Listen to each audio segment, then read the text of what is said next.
ये उन दिनों की बात है जब मुगल सल्तनत अपने चरम पर थी। शहंशाह अकबर की हुकूमत में हर तरफ खुशहाली थी। लेकिन कभी कभी जब एक इंसान के पास बहुत ज्यादा ताकत और फुर्सत होती है तो उसके दिमाग में बड़े अजीबोगरीब ख्याल आने लगते हैं। एक शाम शहंशाह अकबर अपने महल की छत पर टहल रहे थे। ठंडी हवा चल रही थी और आसमान में तारे टिमटिमा रहे थे। उनके हाथ में एक गिलास में शाही शरबत था। उन्होंने एक घूंट पिया और उनके मुंह से निकला, वाह, कितना मीठा और ताजगी भरा है। तभी उनके दिमाग में एक ख्याल कौंधा, एक ऐसा ख्याल जो सिर्फ एक बादशाह के दिमाग में ही आ सकता था। उन्होंने पास खड़े बीरबल से कहा, बीरबल, हम सोचते हैं कि ईश्वर ने ये दुनिया बनाने में एक बहुत बड़ी गलती कर दी है। बीरबल ने हैरानी से पूछा, जहां पनाह, ऐसी क्या गुस्ताखी हो गई ईश्वर से? अकबर ने दूर क्षितिज की ओर देखते हुए कहा, देखो, दुनिया का 3/4 हिस्सा पानी से भरा है, लेकिन वो सारा पानी खारा है, किसी काम का नहीं। अगर ये सारा पानी मीठा होता तो सोचो कितना अच्छा होता। किसानों को सिंचाई के लिए कभी पानी की कमी न होती, लोगों को पीने के लिए भटकना न पड़ता, हमारी सल्तनत में हर तरफ हरियाली और खुशहाली होती। बीरबल ने सिर हिलाया, ख्याल तो नेक है जहांपनाह। अकबर अब अपनी ही सोच के नशे में डूबते जा रहे थे। उन्होंने एक शाही अंदाज में कहा, ख्याल नहीं बीरबल, ये हमारा हुक्म है। हम चाहते हैं कि तुम दुनिया के सारे समुद्रों का पानी मीठा कर दो। हमारी प्रजा को ये तोहफा हमारी तरफ से होगा। जो काम ईश्वर नहीं कर सका वो शहंशाह अकबर करके दिखाएगा। ये सुनते ही बीरबल के हाथ से लगभग उनका गिलास छूटते छूटते बचा। एक पल के लिए उन्हें लगा कि शहंशाह मजाक कर रहे हैं, लेकिन जब उन्होंने अकबर के चेहरे पर गंभीरता देखी तो वो समझ गए कि मामला संगीन है। समुद्र का पानी मीठा करना, ये तो प्रकृति के नियमों के खिलाफ था। ये एक असंभव, पागलपन भरा हुक्म था। अगले दिन ये खबर पूरे दरबार में फैल गई। बीरबल के दुश्मन जैसे मुल्ला दो प्याजा और हकीम ज़मान अपनी हंसी नहीं रोक पा रहे थे। उन्हें लगा कि आखिरकार शहंशाह ने बीरबल को एक ऐसे काम में फंसा ही दिया है जहां से निकलना नामुमकिन है।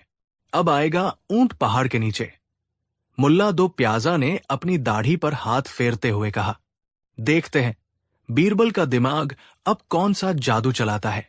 क्या वह अपनी अक्ल की छड़ी से पूरे समुद्र को हिलाएगा? दरबार में कानाफूसी होने लगी। बीरबल तो गया काम से, अब शहंशाह का गुस्सा उस पर उतरेगा। इस बार तो खुद भगवान भी उसे नहीं बचा सकता। शहंशाह ने भरे दरबार में ऐलान किया, बीरबल, हमने तुम्हें ये महान कार्य सौंपा है। इसके लिए शाही खजाने से जो भी मदद चाहिए तुम्हें मिलेगी। तुम्हें 1 महीने का समय दिया जाता है। 1 महीने बाद हमें समुद्र का पानी मीठा चाहिए। बीरबल जानते थे कि शहंशाह से बहस करने का कोई फायदा नहीं है। जब बादशाह किसी सनक में हो तो उसे न कहना अपनी जान को खतरे में डालने जैसा होता है। उन्होंने बड़ी शांति और आत्मविश्वास के साथ शहंशाह को सलाम किया और कहा, जहां पनाह, आपका हुक्म सर आंखों पर। दुनिया में ऐसा कोई काम नहीं है जो आपके प्रताप से पूरा न हो सके। समुद्र का पानी मीठा करना तो बहुत छोटा सा काम है। मुझे बस शाही खजाने से कुछ मदद और आपकी इजाजत की जरूरत होगी। ये सुनकर दरबारी हैरान रह गए। क्या बीरबल सच में ये काम करने जा रहा है? क्या वो पागल हो गया है? अकबर खुश हो गए। बोलो बीरबल, तुम्हें क्या चाहिए? सोना, चांदी, हीरे जवाहरात, जो मांगोगे मिलेगा। बीरबल ने मुस्कुराकर कहा, नहीं जहांपनाह, मुझे सोना चांदी नहीं, बल्कि आपके राज्य के सारे हकीम, वैद्य, ज्ञानी, विज्ञानी और सबसे बढ़कर मुझे शाही रसोई में पकने वाली सारी शक्कर चाहिए होगी। दरबारी और भी चौंके। शक्कर? बीरबल शक्कर का क्या करेगा? क्या वो पूरे समुद्र में शक्कर घोलने जा रहा है? ये तो और भी बड़ी बेवकूफी थी। अकबर ने हैरान होकर पूछा, शक्कर? पर तुम्हें कितनी शक्कर चाहिए होगी? बीरबल ने कहा, जहां पनाह, काम बहुत बड़ा है, तो शुरुआत के लिए शाही गोदामों में जितनी भी शक्कर, गुड़ और मिश्री है, वो सब मुझे समुद्र के किनारे भिजवा दीजिए और पूरे राज्य में मुनादी करवा दीजिए कि अगले 1 महीने तक कोई भी नागरिक मीठी चीज का इस्तेमाल नहीं करेगा। सारी मीठी चीजें इस महान कार्य के लिए दान कर दी जाएं। अकबर ने बिना सोचे समझे हुक्म जारी कर दिया। उन्हें लगा कि बीरबल ने जरूर कोई तरकीब सोच ली है। अब आगरा में अजीब माहौल था। शाही गोदामों से शक्कर के हजारों बोरे ऊंटों और बैलगाड़ियों पर लादकर समुद्र की ओर भेजे जाने लगे।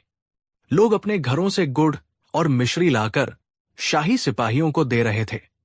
बीरबल के दुश्मन मन ही मन हंस रहे थे। ये बीरबल तो बादशाह को कंगाल करके ही छोड़ेगा।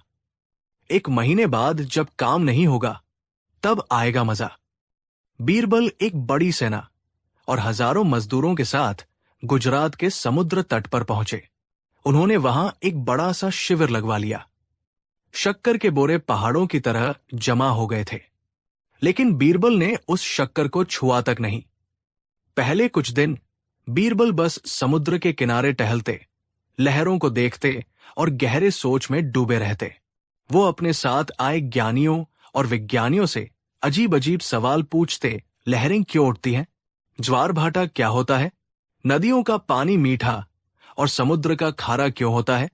दरबारी, जो जासूसी करने के लिए साथ आए थे, आगरा में खबर भेजते बीरबल कुछ नहीं कर रहा है।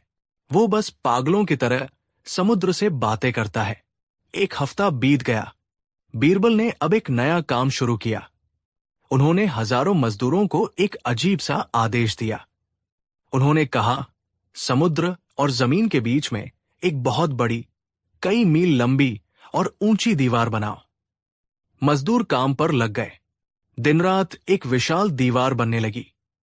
दरबारियों ने फिर खबर भेजी, बीरबल पागल हो गया है। वो समुद्र का पानी मीठा करने की बजाय उसे कैद कर रहा है। 2 हफ्ते बीत गए। दीवार लगभग आधी बन चुकी थी। अब बीरबल ने एक और विचित्र काम किया। उन्होंने सल्तनत के सबसे अच्छे कवियों, गायकों और संगीतकारों को बुलवाया और उनसे कहा कि वे समुद्र की शान में गीत लिखें, उसकी तारीफ में कसीदे पढ़ें। रोज शाम को समुद्र के किनारे संगीत और शायरी की महफिलें सजने लगी। अब तो दुश्मनों को पक्का यकीन हो गया कि बीरबल का दिमाग पूरी तरह से खराब हो गया है। वो हार मान चुका है और बस समय बर्बाद कर रहा है। 1 महीना पूरा होने वाला था। अकबर को अपने जासूसों से लगातार खबरें मिल रही थी कि बीरबल ने पानी को मीठा करने के लिए एक तिनका भी नहीं उठाया है। उनका पारा चढ़ने लगा। उन्हें लगा कि बीरबल ने उनके साथ धोखा किया है। वो गुस्से में अपनी सेना लेकर खुद समुद्र तट पर पहुंच गए। वहां का नजारा देखकर उनका गुस्सा और बढ़ गया। एक तरफ शक्कर के पहाड़ वैसे के वैसे रखे थे, दूसरी तरफ एक अधूरी दीवार खड़ी थी और तीसरी तरफ कवि और गायक समुद्र की शान में गीत गा रहे थे। बीरबल, अकबर दहाड़े, ये सब क्या है? 1 महीना पूरा हो गया। कहाँ है मीठा पानी? तुमने हमारे हुक्म का मजाक बनाया है। तुमने शाही खजाने का इतना नुकसान किया। आज तुम्हें इसकी सजा मिलेगी। बीरबल, जो शायद उन्हीं का इंतजार कर रहे थे, बड़े अदब से आगे आए और बोले, जहां पनाह, मैंने आपका हुक्म पूरा कर दिया है। झूठ!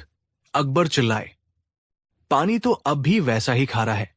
बीरबल ने मुस्कुराकर कहा, नहीं जहां पनाह, पानी मीठा हो चुका है। शायद आपके मुंह का स्वाद खराब है। आप एक बार चक्कर तो देखिए। एक सिपाही ने सोने के लोटे में समुद्र का पानी भरा और अकबर को दिया। अकबर ने गुस्से में एक घूंट पिया और तुरंत थूक दिया। उफ, ये तो पहले से भी ज्यादा खारा लग रहा है। तुम हमसे झूठ बोलते हो, बीरबल। अब बीरबल का असली नाटक शुरू हुआ। उन्होंने जमीन पर घुटनों के बल बैठकर आंखों में आंसू भरकर कहा, जहां पनाह, मैं झूठ नहीं बोल रहा। मैंने और मेरे साथ इन हजारों लोगों ने दिन रात एक करके इस समुद्र का पानी मीठा किया है। हमने इसमें शाही खजाने की सारी शक्कर घोल दी है, लेकिन लगता है ये समुद्र, ये समुद्र बहुत ही एहसान फरामोश और धोखेबाज है। अकबर ने हैरानी से पूछा, क्या मतलब? बीरबल ने रोते हुए कहा, जहांपनाह, जब हम यहां आए तो हमने पहले इस समुद्र से बहुत विनती की। हमने इसे समझाया कि हमारे शहंशाह कितने दयालु हैं और अपनी प्रजा के लिए इसका पानी मीठा करना चाहते हैं, लेकिन ये नहीं माना। फिर हमने कवियों और गायकों को बुलाया ताकि वे इसकी प्रशंसा करके इसे खुश कर सकें, लेकिन ये फिर भी नहीं माना। उन्होंने शक्कर के बोरों की ओर इशारा करते हुए कहा, आखिर में हमने आपके शाही खजाने की लाखों मन शक्कर इसमें घोल दी।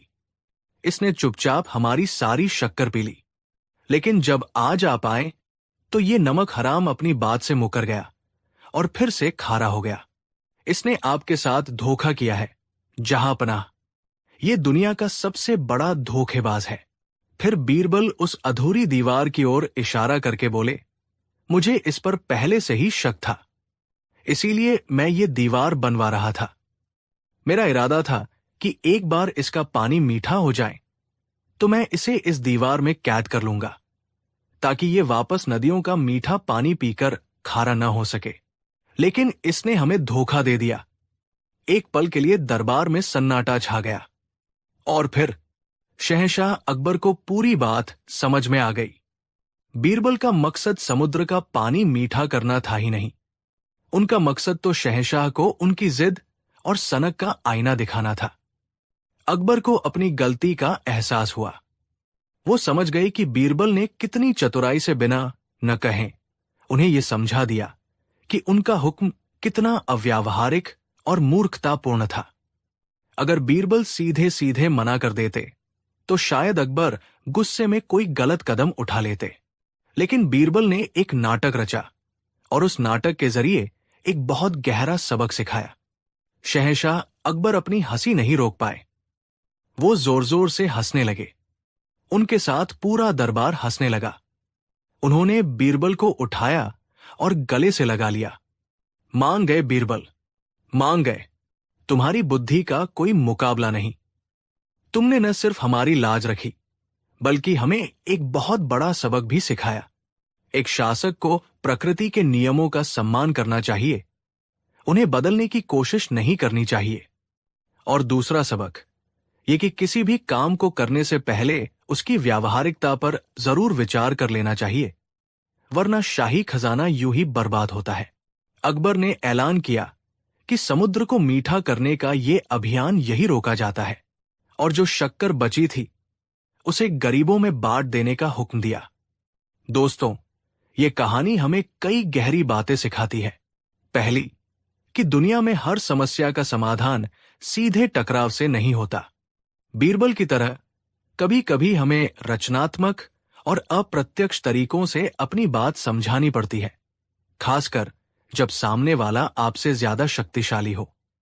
दूसरी सीख यह है कि हमें अपनी सीमाओं को जानना चाहिए। प्रकृति के नियमों को चुनौती देना मूर्खता है। हमें प्रकृति के साथ मिलकर काम करना चाहिए, उसके खिलाफ नहीं। और सबसे बड़ी सीख यह है कि एक बुद्धिमान व्यक्ति असंभव को संभव बनाने की कोशिश नहीं करता, बल्कि वो ये साबित कर देता है कि वो काम असंभव क्यों है, और वो भी बिना किसी का दिल दुखाए। तो ये थी कहानी उस असंभव चुनौती की, जिसे बीरबल ने अपनी बुद्धि से एक मनोरंजक नाटक में बदल दिया। आपको बीरबल की ये अनोखी तरकीब कैसी लगी, हमें नीचे कमेंट्स में जरूर बताइएगा। अगर इस कहानी ने आपके चेहरे पर मुस्कान और दिमाग में एक नई सोच पैदा की हो, तो इस वीडियो को लाइक करें, अपने दोस्तों के साथ शेयर करें और हमारे चैनल को सब्सक्राइब करना न भूलें, ताकि आप ज्ञान और मनोरंजन से भरी ऐसी ही दिलचस्प कहानियां सुनते रहें। मिलते हैं अगली कहानी में। धन्यवाद। कहानी 2। ये बात उस समय की है जब आगरा मुगल सल्तनत की धड़कन हुआ करता था। यमुना के किनारे बसा ये शहर अपनी शानो शौकत के लिए मशहूर था। इसी शहर की एक बड़ी सी हवेली में एक सेठ रहता था, जिसका नाम था लक्ष्मीचंद। नाम में भले ही लक्ष्मी थी, पर उसका दिल धन की देवी की कृपा से कोसों दूर था। लक्ष्मीचंद के पास दौलत का अथाह सागर था, सोने चांदी, हीरे मोती और जमीन जायदाद की कोई कमी नहीं थी। उसकी हवेली दूर से ही अपनी भव्यता का बखान करती थी, लेकिन उस हवेली की दीवारों के अंदर एक ऐसी कंजूसी और लालच का राज था जिसे पूरा मोहल्ला जानता था। सेठ लक्ष्मीचंद बाहर से बड़ा धर्मात्मा बनता था। माथे पर चंदन का टीका, गले में सोने की मोटी चेन और मुंह में हमेशा राम राम का जाप। वो मंदिरों में दान देने का दिखावा भी करता, लेकिन दान में दिए एक सिक्के का हिसाब भी अपनी बही में लिखकर रखता था। उसकी छोटी छोटी आंखें हमेशा दूसरों की जेब पर टिकी रहती थी। वो हर चीज में सिर्फ अपना फायदा देखता था।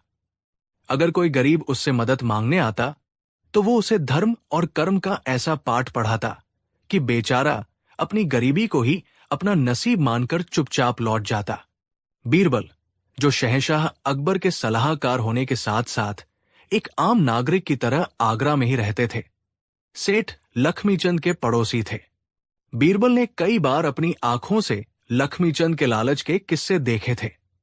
उन्होंने देखा था कि कैसे सेठ एक सब्जी वाली से 2 कौड़ी के लिए घंटों बहस करता, कैसे वो अपने नौकरों को आधा पेट खाना देता और कैसे वो ब्याज पर पैसे देकर गरीबों की जमीनें हड़प लेता था। बीरबल ये सब देखकर मन ही मन सोचते कि इस व्यक्ति का लालच एक दिन इसे ले डूबेगा, और उन्होंने तय कर लिया कि इस लालच के घड़े को एक दिन वो ऐसा ठोकर मारेंगे कि उसकी सारी हैकड़ी निकल जाएगी। उन्हें बस एक सही मौके का इंतजार था, और वो मौका जल्द ही आ गया। एक दिन बीरबल ने अपने घर पर एक बड़े भोज का आयोजन करने का फैसला किया। देश के कोने कोने से विद्वान, कवि और कलाकारों को आमंत्रित किया गया था। ये सिर्फ एक दावत नहीं, बल्कि ज्ञान और कला का एक संगम था। बीरबल चाहते थे कि मेहमानों की आवभगत में कोई कमी न रह जाए। तैयारियां जोरों पर थी, लेकिन एक समस्या आ खड़ी हुई। बीरबल के घर में जितने मेहमान आ रहे थे, उतने बड़े और शाही बर्तन नहीं थे। उनके पास जो बर्तन थे, वे इस भव्य आयोजन के लिए कम पड़ रहे थे। तभी बीरबल की आंखों में एक चमक आई। उनके दिमाग में एक योजना ने जन्म लिया। उन्होंने अपने एक सेवक को बुलाया और कहा, जाओ, हमारे पड़ोसी सेठ लक्ष्मीचंद जी के पास जाओ और उनसे कहना कि बीरबल ने आपको याद किया है। थोड़ी देर में सेठ लक्ष्मीचंद अपनी तोंद फुलाए, पान चबाते हुए बीरबल के घर पहुंचा। अरे बीरबल जी, कैसे याद किया आज इस गरीब को? सब कुशल मंगल तो है? उसने नकली विनम्रता से पूछा। बीरबल ने बड़ी इज्जत से उसे बिठाया और कहा, सेठ जी, आप तो जानते ही हैं कि हमने घर पर एक बड़ा भोज रखा है। कई नामी गिरामी हस्तियां पधार रही हैं। हमारे घर के बर्तन कम पड़ गए हैं। आप इस शहर के सबसे बड़े और प्रतिष्ठित व्यक्ति हैं। आपके घर में तो बर्तनों का भंडार होगा। क्या आप कुछ दिनों के लिए अपने कुछ बड़े बर्तन उधार दे सकते हैं? भोज समाप्त होते ही मैं उन्हें ससम्मान वापस लौटा दूंगा। ये सुनते ही लक्ष्मीचंद के चेहरे का रंग उड़ गया। बर्तन उधार देना? उसे अपनी चीजें किसी को देने में जान निकलती थी। उसके दिमाग में तुरंत हिसाब किताब शुरू हो गया। अगर कोई बर्तन टूट गया तो? किसी पर खरोंच आ गई तो? बीरबल मंत्री है, मैं उससे नुकसान की भरपाई के लिए कह भी नहीं पाऊंगा। वो बहाना बनाने ही वाला था कि बीरबल ने एक और बात जोड़ी। सेठ जी, मैं आपके तांबे, कांसे और चांदी के कलई वाले वो खास बर्तन लेना चाहता हूं जो आप सिर्फ बड़े मौकों पर निकालते हैं। चिंता न करें, उनकी पूरी जिम्मेदारी मेरी होगी। अब लक्ष्मीचंद और भी परेशान हो गया। वो बर्तन तो उसकी शान थे। उसने मन में सोचा, साफ साफ मना कर देता हूं। लेकिन फिर उसने बीरबल के चेहरे की ओर देखा। बीरबल शहंशाह के सबसे करीबी थे। उनसे दुश्मनी मोल लेना अपने पैरों पर कुल्हाड़ी मारने जैसा था। उसने एक लंबी सांस ली और चेहरे पर झूठी मुस्कान लाकर बोला, अरे बीरबल जी, आप भी कैसी बातें करते हैं? आप हमारे पड़ोसी हैं, भाई समान हैं। आपके काम नहीं आएंगे तो किसके काम आएंगे? आप बस सूची दे दीजिए, मैं सारे बर्तन आपके घर भिजवा दूंगा। सब आपका ही तो है। लेकिन अंदर ही अंदर उसका लालची मन उसे कोस रहा था। उसने अपने मुनीम को बुलाया और एक एक बर्तन का नाम, उसका वजन और उसकी पहचान अपनी बही में लिखवाई। उसने अपने नौकरों को सख्त हिदायत दी कि जब बर्तन वापस आए तो एक एक चीज का मिलान कर लेना। शाम तक बीरबल के घर सेठ लक्ष्मीचंद के सबसे कीमती और शानदार बर्तनों का ढेर लग गया। लक्ष्मीचंद ने बर्तन तो दे दिए, लेकिन उसका मन उन्हीं बर्तनों में अटका रहा। भोज शानदार रहा। दूर दूर से आए मेहमानों ने बीरबल के आयोजन की बहुत प्रशंसा की। 2-3 दिन बाद जब सब कुछ निपट गया, बीरबल ने अपने सेवकों को आदेश दिया कि सेठ जी के सारे बर्तन अच्छी तरह साफ करके उन्हें लौटा दिए जाएं। बीरबल ने एक और काम किया। उन्होंने बाजार से हर बड़े बर्तन के आकार के, लेकिन उसी धातु के छोटे छोटे बर्तन जैसे लोटे, कटोरिया और थालियां खरीदवा लिए। जब बीरबल के सेवक बर्तन लौटाने लक्ष्मीचंद की हवेली पहुंचे तो सेठ अपनी बही लेकर पहले से ही दरवाजे पर तैयार खड़ा था। उसने एक एक बर्तन को अपनी बही से मिलाना शुरू किया। सारे बर्तन सही सलामत थे, चमक रहे थे। वो मन ही मन खुश हुआ कि चलो कोई नुकसान नहीं हुआ। तभी उसकी नजर कुछ अतिरिक्त छोटे छोटे बर्तनों पर पड़ी जो उसके नहीं थे। उसने हैरानी से पूछा, अरे ये सब क्या है? ये छोटे लोटे और कटोरियां तो मेरी नहीं है। बीरबल के मुख्य सेवक ने, जैसा कि बीरबल ने उसे सिखाया था, बड़े ही भोलेपन से हाथ जोड़कर कहा, सेठ जी, ये तो एक चमत्कार हो गया। आपके बड़े बर्तन जब हमारे घर गए तो वहां उन्होंने इन छोटे छोटे बच्चों को जन्म दिया है। लक्ष्मीचंद की आंखें फटी की फटी रह गई। क्या बकवास है, बर्तन भी कई बच्चे देते हैं क्या? उसने गुस्से से कहा। सेवक ने मासूमियत से जवाब दिया, मालिक, हम तो खुद हैरान हैं, लेकिन बीरबल जी ने कहा है कि जब बच्चे आपके बर्तनों के हैं तो उन पर हक भी आपका ही है, इसलिए उन्होंने ये सब भी आपके लिए भेज दिया है। अब हम इन्हें वापस तो नहीं ले जा सकते। अब सेठ लक्ष्मीचंद के अंदर का लालच और विवेक आपस में लड़ने लगे। उसका दिमाग कह रहा था कि यह सरासर झूठ है, ऐसा हो ही नहीं सकता। लेकिन उसका दिल कह रहा था, मुफ्त के बर्तन चाहे जैसे भी मिले रख लो, तांबे और कांसे के हैं, अच्छी कीमत मिलेगी। उसकी आंखों में चमक आ गई, चेहरे का भाव तुरंत बदल गया। उसने एक जोरदार ठहाका लगाया और बोला, अरे वाह वाह, तुम्हारा घर तो बड़ा शुभ है भाई। हमारे बर्तन तुम्हारे घर जाकर वंश वृद्धि कराएं। हां, क्यों नहीं? जब मां हमारी तो बच्चे भी हमारे। रख दो, सब अंदर रख दो। उसने खुशी खुशी वो सारे छोटे बर्तन अपने खजाने में शामिल कर लिए। वो अपनी किस्मत पर इतरा रहा था। उसे लगा कि उसने बीरबल की बेवकूफी का फायदा उठा लिया है। वो ये नहीं जानता था कि ये बीरबल के जाल की पहली कड़ी थी और वो इसमें पूरी तरह फंस चुका था। कुछ महीने बीत गए। सेठ लक्ष्मीचंद इस घटना को लगभग भूल चुका था, सिवाय इसके कि जब भी वो उन मुफ्त के बर्तनों को देखता तो उसकी बाछें खिल जाती। एक दिन बीरबल फिर से उसके दरवाजे पर पहुंचे। इस बार उनके चेहरे पर थोड़ी और चिंता थी। लक्ष्मीचंद ने उन्हें देखा तो दौड़कर बाहर आया। आइए आइए बीरबल जी, आज कैसे रास्ता भूल गए? बीरबल ने कहा, सेठ जी, इस बार पहले से भी बड़ी मुसीबत आ गई है। शहंशाह के कुछ खास मेहमान दूसरे मुल्क से आ रहे हैं और उनकी मेहमानवाजी का जिम्मा मुझे मिला है। इस बार तो मुझे आपके लगभग सारे ही बर्तनों की जरूरत पड़ेगी। सोने की थालियों से लेकर चांदी के जग तक सब कुछ चाहिए होगा। ये सुनते ही लक्ष्मीचंद का चेहरा कमल की तरह खिल गया। उसके दिमाग में तुरंत छोटे छोटे सोने और चांदी के बच्चे नाचने लगे। उसने सोचा, पिछली बार तांबे के बर्तनों ने बच्चे दिए थे, इस बार सोने चांदी के बर्तन बच्चे देंगे तो मेरी तो 5 उंगलियां घी में और सिर कढ़ाई में होगा। इस बार उसने जरा भी आनाकानी नहीं की, बल्कि वो बीरबल से भी ज्यादा उत्साह दिखाने लगा। अरे बीरबल जी, आप चिंता क्यों करते हैं? ये सब आपका ही तो है। आप मेरे सारे बर्तन ले जाइए, एक भी मत छोड़िएगा। जितने ज्यादा बर्तन ले जाएंगे उतनी ही मेरी आत्मा को शांति मिलेगी, उसने लगभग गिड़गिड़ाते हुए कहा। उसने अपने मुनीम को दौड़ाया और अपनी तिजोरियों में रखे सबसे कीमती, नायाब और पुश्तैनी बर्तन भी निकलवा दिए। बीरबल जितने मांग रहे थे उसने उससे ज्यादा बर्तन उनकी गाड़ी में रखवा दिए। वो बार बार बीरबल से कह रहा था, बीरबल जी, बर्तनों का अच्छे से ध्यान रखिएगा, उन्हें कोई तकलीफ न हो। उसका मतलब था कि वे अच्छी तरह बच्चे पैदा कर सकें। बीरबल मन ही मन मुस्कुराए। लालच का कांटा मछली के मुंह में पूरी तरह फंस चुका था। बर्तन बीरबल के घर चले गए। एक हफ्ता बीता, फिर 2 हफ्ते, फिर 1 महीना, लेकिन बीरबल की तरफ से कोई खबर नहीं आई। सेठ लक्ष्मीचंद का सब्र अब जवाब देने लगा था।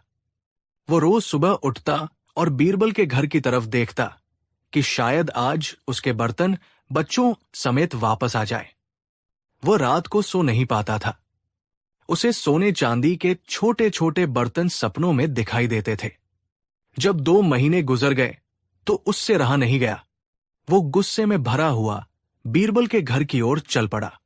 उसने तय कर लिया था कि आज वो बीरबल से अपने बर्तन वापस लेकर ही रहेगा।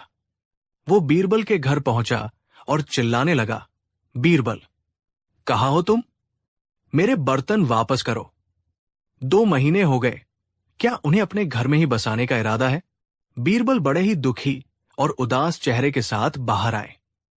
उनकी आंखें सूजी हुई थी, जैसे वो कई रातों से रोए हों। आइए सेठ जी, आइए, उन्होंने धीमी आवाज में कहा। लक्ष्मीचंद ने उनकी हालत देखकर थोड़ा नरम पड़ते हुए पूछा, क्या हुआ बीरबल? तुम इतने परेशान क्यों हो? मेरे बर्तन कहाँ हैं? बीरबल ने एक गहरी, ठंडी सांस भरी और लगभग रोते हुए बोले, सेठ जी, मैं आपसे क्या कहूं, कैसे कहूं? मुझ पर तो दुखों का पहाड़ टूट पड़ा है। बड़ी ही मनहूस खबर है। लक्ष्मीचंद का दिल धक से रह गया। क्या हुआ? बर्तन ठीक तो है? बीरबल ने अपना सिर पकड़ लिया और जमीन की ओर देखते हुए बोले, नहीं सेठ जी, आपके सारे बर्तन मर गए। क्या? लक्ष्मीचंद ऐसे चीखा जैसे उस पर बिजली गिर गई हो। क्या बकवास कर रहे हो? बर्तन कैसे मर सकते हैं? क्या तुम पागल हो गए हो बीरबल? बर्तन कोई जिंदा चीज है जो मर जाएंगे? मेरा दिमाग खराब मत करो। सीधे सीधे मेरे बर्तन वापस करो। वो गुस्से से कांप रहा था। उसकी आवाज सुनकर आस पड़ोस के लोग भी इकट्ठा होने लगे। बीरबल ने अब अपना दुखी चेहरा हटाकर एक गंभीर और तीक्ष्ण बनाया। उनकी आंखों में अब आंसू नहीं, बल्कि बुद्धिमानी की चमक थी। उन्होंने अपनी आवाज को बुलंद करते हुए, ताकि सभी सुनने वाले सुन सकें, कहा, सेठ जी, आप तो बड़े ज्ञानी और समझदार आदमी हैं। मुझे एक बात समझाइए। जब आपके बर्तन मेरे घर आकर बच्चों को जन्म दे सकते हैं, तो क्या वो मर नहीं सकते? इस दुनिया का तो यही नियम है सेठ जी, कि जिसने जन्म लिया है उसकी मृत्यु निश्चित है। जब मैंने आपको खबर दी थी कि आपके बर्तनों ने बच्चों को जन्म दिया है, तब तो आपने बड़े खुश होकर उस अविश्वसनीय बात पर यकीन कर लिया था। उस समय तो आपने मुझसे कोई सवाल नहीं किया कि बर्तन बच्चे कैसे दे सकते हैं। आपने खुशी खुशी उन बच्चों को अपना लिया, क्योंकि उसमें आपका लालच, आपका फायदा था। तो अब जब मैंने आपको उनके मरने की खबर दी, तो आप इतना आश्चर्यचकित क्यों हो रहे हैं? आपने जन्म की बात मानी, तो अब मृत्यु की बात भी माननी पड़ेगी। बीरबल के ये शब्द किसी हथौड़े की तरह सेठ लक्ष्मीचंद के सिर पर लगे। एक पल में उसे सारी कहानी समझ में आ गई। उसे समझ आ गया कि बीरबल ने उसे सबक सिखाने के लिए ये कैसा जाल बुना था। उसके चेहरे का रंग उड़ गया। वहां इकट्ठा हुई भीड़ उस पर हंस रही थी। उसका सिर शर्म से झुक गया। उसे अपनी सोने चांदी की थालियां नहीं, बल्कि अपना लालच और अपनी बेवकूफी याद आ रही थी। उसे याद आया कि कैसे उसने मुफ्त के बर्तनों के लालच में अपनी सबसे कीमती चीजें भी बीरबल को सौंप दी थी। वो जमीन पर घुटनों के बल बैठ गया और हाथ जोड़कर बोला, मुझे माफ कर दो बीरबल जी, मैं अपने लालच में अंधा हो गया था। आपने मेरी आंखें खोल दी। मैं आज सबके सामने कसम खाता हूं कि आगे से कभी लालच नहीं करूंगा। बीरबल मुस्कुराए। उन्होंने अपने सेवकों को इशारा किया और सेठ के सारे बर्तन सही सलामत बाहर लाकर रख दिए। ये खबर जब शहंशाह अकबर तक पहुंची तो वो हंसते हंसते लोटपोट हो गए। उन्होंने बीरबल को दरबार में बुलाया और उनकी बुद्धि की भूरी भूरी प्रशंसा की। अकबर ने कहा, बीरबल, तुमने एक बार फिर साबित कर दिया कि बुद्धि की तलवार से बड़े दुश्मन को हराया जा सकता है और लालच जैसे अवगुण को भी झुकाया जा सकता है। दोस्तों, ये कहानी हमें एक बहुत बड़ी सीख देती है। लालच एक ऐसा दलदल है जिसमें इंसान जितना निकलने की कोशिश करता है उतना ही धंसता चला जाता है। ये हमारी सोचने समझने की शक्ति को खत्म कर देता है और हमें उस चीज पर भी यकीन करने पर मजबूर कर देता है जो सरासर नामुमकिन हो। ठीक वैसे ही जैसे सेठ लक्ष्मीचंद ने बर्तनों के बच्चे पैदा होने की बात पर कर लिया था। संतोष और मेहनत से कमाया हुआ एक सिक्का भी लालच से मिले 1000 सोने के सिक्कों से ज्यादा कीमती और सुकून देने वाला होता है। तो ये थी कहानी बर्तन का बच्चा की। आपको बीरबल का ये अनोखा न्याय कैसा लगा? हमें नीचे कमेंट्स में जरूर बताइएगा। अगर आपको ये कहानी पसंद आई हो तो इस वीडियो को लाइक करें, अपने दोस्तों और परिवार के साथ शेयर करें और हमारे चैनल को सब्सक्राइब करना बिल्कुल न भूलें ताकि आप बुद्धि और ज्ञान से भरी ऐसी ही दिलचस्प कहानियां आगे भी सुनते रहें। कहानी 3। नमस्कार दोस्तों, इतिहास के पन्नों में कुछ कहावतें ऐसी हैं जो महज शब्द नहीं बल्कि पूरी एक कहानी, एक रणनीति और एक महाविजय को अपने अंदर समेटे होती है। ऐसी ही एक कहावत है सो सोनार की, एक लोहार की। आपने इसे कई बार सुना होगा। इसका मतलब है कि सो छोटी छोटी कमजोर चोटें भी वो असर नहीं कर पाती जो एक बड़ी, शक्तिशाली और सही जगह पर की गई चोट करती है। लेकिन क्या आप जानते हैं कि इस कहावत के पीछे मुगल सल्तनत का एक ऐसा ऐतिहासिक किस्सा छुपा है जहां बात शहंशाह अकबर की इज्जत और हिंदुस्तान के मान पर आ गई थी। ये कहानी है बीरबल की उस असाधारण बुद्धि की जिसने एक घमंडी दुश्मन के 100 छोटे छोटे वारों का जवाब सिर्फ एक ऐसे महाप्रहार से दिया जिसने इतिहास में अपना नाम दर्ज करा लिया। तो अपनी कुर्सी की पेटी बांध लीजिए क्योंकि आज हम आपको ले चलने वाले हैं उस दौर में जहां तलवारों से ज्यादा तेज दिमाग चला करते थे। ये कहानी है बीरबल के उस एक वार की जिसने दुश्मन के होश उड़ा दिए थे। ये वो समय था जब शहंशाह जलालुद्दीन मोहम्मद अकबर के नाम का सूरज पूरे हिंदुस्तान पर चमक रहा था। उनकी सल्तनत दूर दूर तक फैली थी और उनके नवरत्नों की कीर्ति चारों दिशाओं में गूंज रही थी। दरबार में हर रोज की तरह राजकाज चल रहा था। शहंशाह अकबर अपने तख्त पर विराजमान थे और उनके सबसे प्रिय सलाहकार बीरबल हमेशा की तरह उनके पास खड़े अपनी मुस्कान से दरबार की शोभा बढ़ा रहे थे। माहौल में एक सुकून था, लेकिन वो कहते हैं ना, तूफान आने से पहले समंदर अक्सर शांत ही रहता है। तभी दरबार में एक दूत ने प्रवेश किया और घोषणा की, शहंशाह हिंदुस्तान की जय हो। पड़ोसी मुल्क फारिस्तान के शाह ने अपने सबसे काबिल और चतुर मंत्री मिर्जा जफर को आपके दरबार में दोस्ती का पैगाम लेकर भेजा है। अकबर ने इजाजत दी।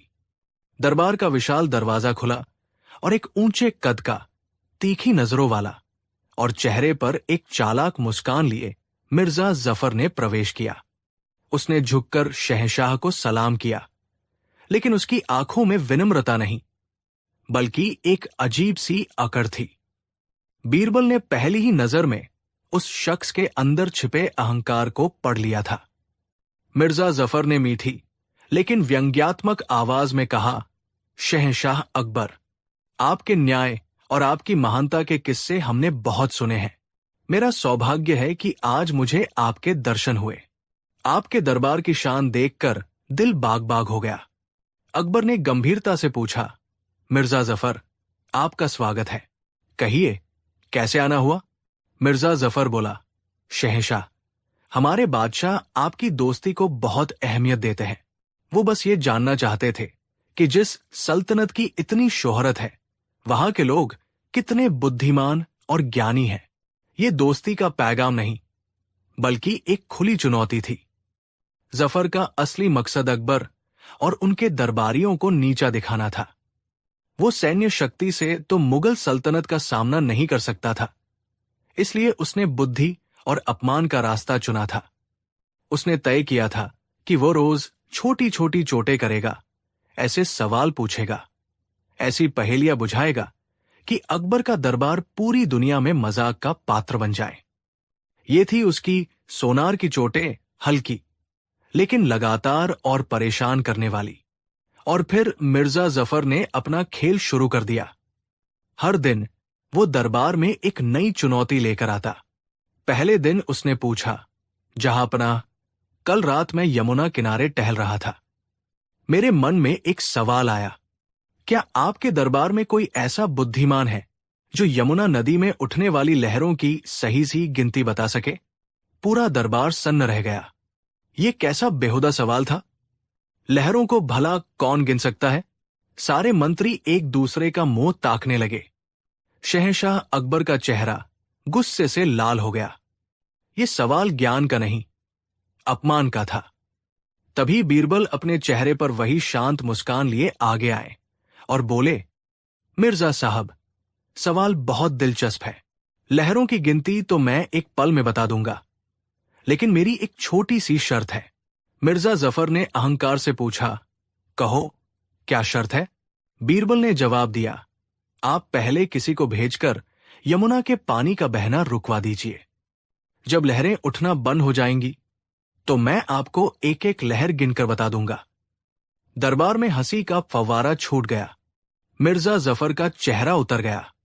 ये एक करारा जवाब था, लेकिन जफर इतनी आसानी से हार मानने वालों में से नहीं था। ये तो बस पहली चोट थी।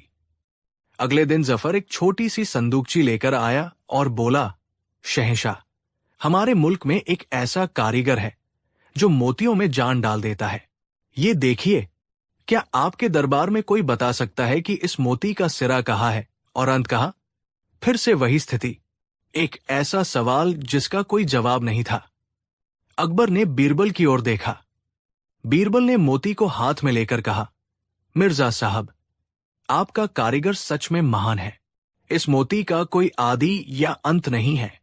ठीक उसी तरह जैसे दोस्ती के रिश्ते का कोई आरंभ या अंत नहीं होता, जैसे ज्ञान का सागर अथाह होता है, और जैसे एक सच्चे बादशाह के न्याय का चक्र हमेशा चलता रहता है। कुछ चीजें अपनी समग्रता में ही पूर्ण होती हैं, उन्हें टुकड़ों में नहीं देखा जा सकता। बीरबल ने फिर से बात को संभाल लिया था, लेकिन मिर्जा जफर पर इसका कोई असर नहीं हुआ। वो बस मुस्कुराया, जैसे कह रहा हो, ये तो शुरुआत है। वो रोज ऐसे ही सवाल करता। कभी पूछता कि आसमान में कितने तारे हैं, तो कभी पूछता धरती का केंद्र कहाँ है। बीरबल हर बार अपनी हाजिर जवाबी से उसे चुप करा देते, लेकिन जफर का असली मकसद था रोज दरबार का माहौल खराब करना और अकबर को परेशान करना। 10 दिन बीत गए। जफर की छोटी छोटी चोटों से दरबार का माहौल बोझिल हो चुका था। अकबर का सब्र अब जवाब दे रहा था। उस दिन जफर ने अपनी सबसे जहरीली चोट की। उसने नकली प्रशंसा दिखाते हुए कहा, शहंशाह, आपकी सेना की जितनी तारीफ की जाए कम है, लेकिन मैंने सुना है कि एक महान बादशाह को बड़ी सेना की नहीं, बल्कि बुद्धिमान सलाहकारों की जरूरत होती है। शायद आपकी सल्तनत में सैनिकों की संख्या विद्वानों से कहीं ज्यादा है, तभी तो आपको हर छोटे मोटे सवाल के लिए सिर्फ एक ही व्यक्ति की ओर देखना पड़ता है। ये एक सीधा हमला था। उसने न सिर्फ बाकी मंत्रियों को अयोग्य कहा, बल्कि ये भी इशारा किया कि अकबर की सल्तनत बुद्धि पर नहीं, बल्कि बाहुबल पर चलती है। पूरे दरबार में मौत जैसा सन्नाटा छा गया। मंत्रियों के सिर शर्म से झुक गए। शहंशाह अकबर का चेहरा तमतमा उठा। उनकी आंखों में तूफान उतर आया था। ये सोनार की सवीन चोट थी, जिसने सीधा दिल पर वार किया था। उन्होंने बीरबल की तरफ देखा। उनकी आंखें अब जवाब नहीं, बल्कि एक ऐसा अंत मांग रही थी जो मिर्जा जफर को हमेशा के लिए याद रह जाए। बीरबल ने शहंशाह की आंखों में जल रही ज्वाला को पढ़ लिया था। वो समझ गए थे कि अब हाजिर जवाबी से काम नहीं चलेगा।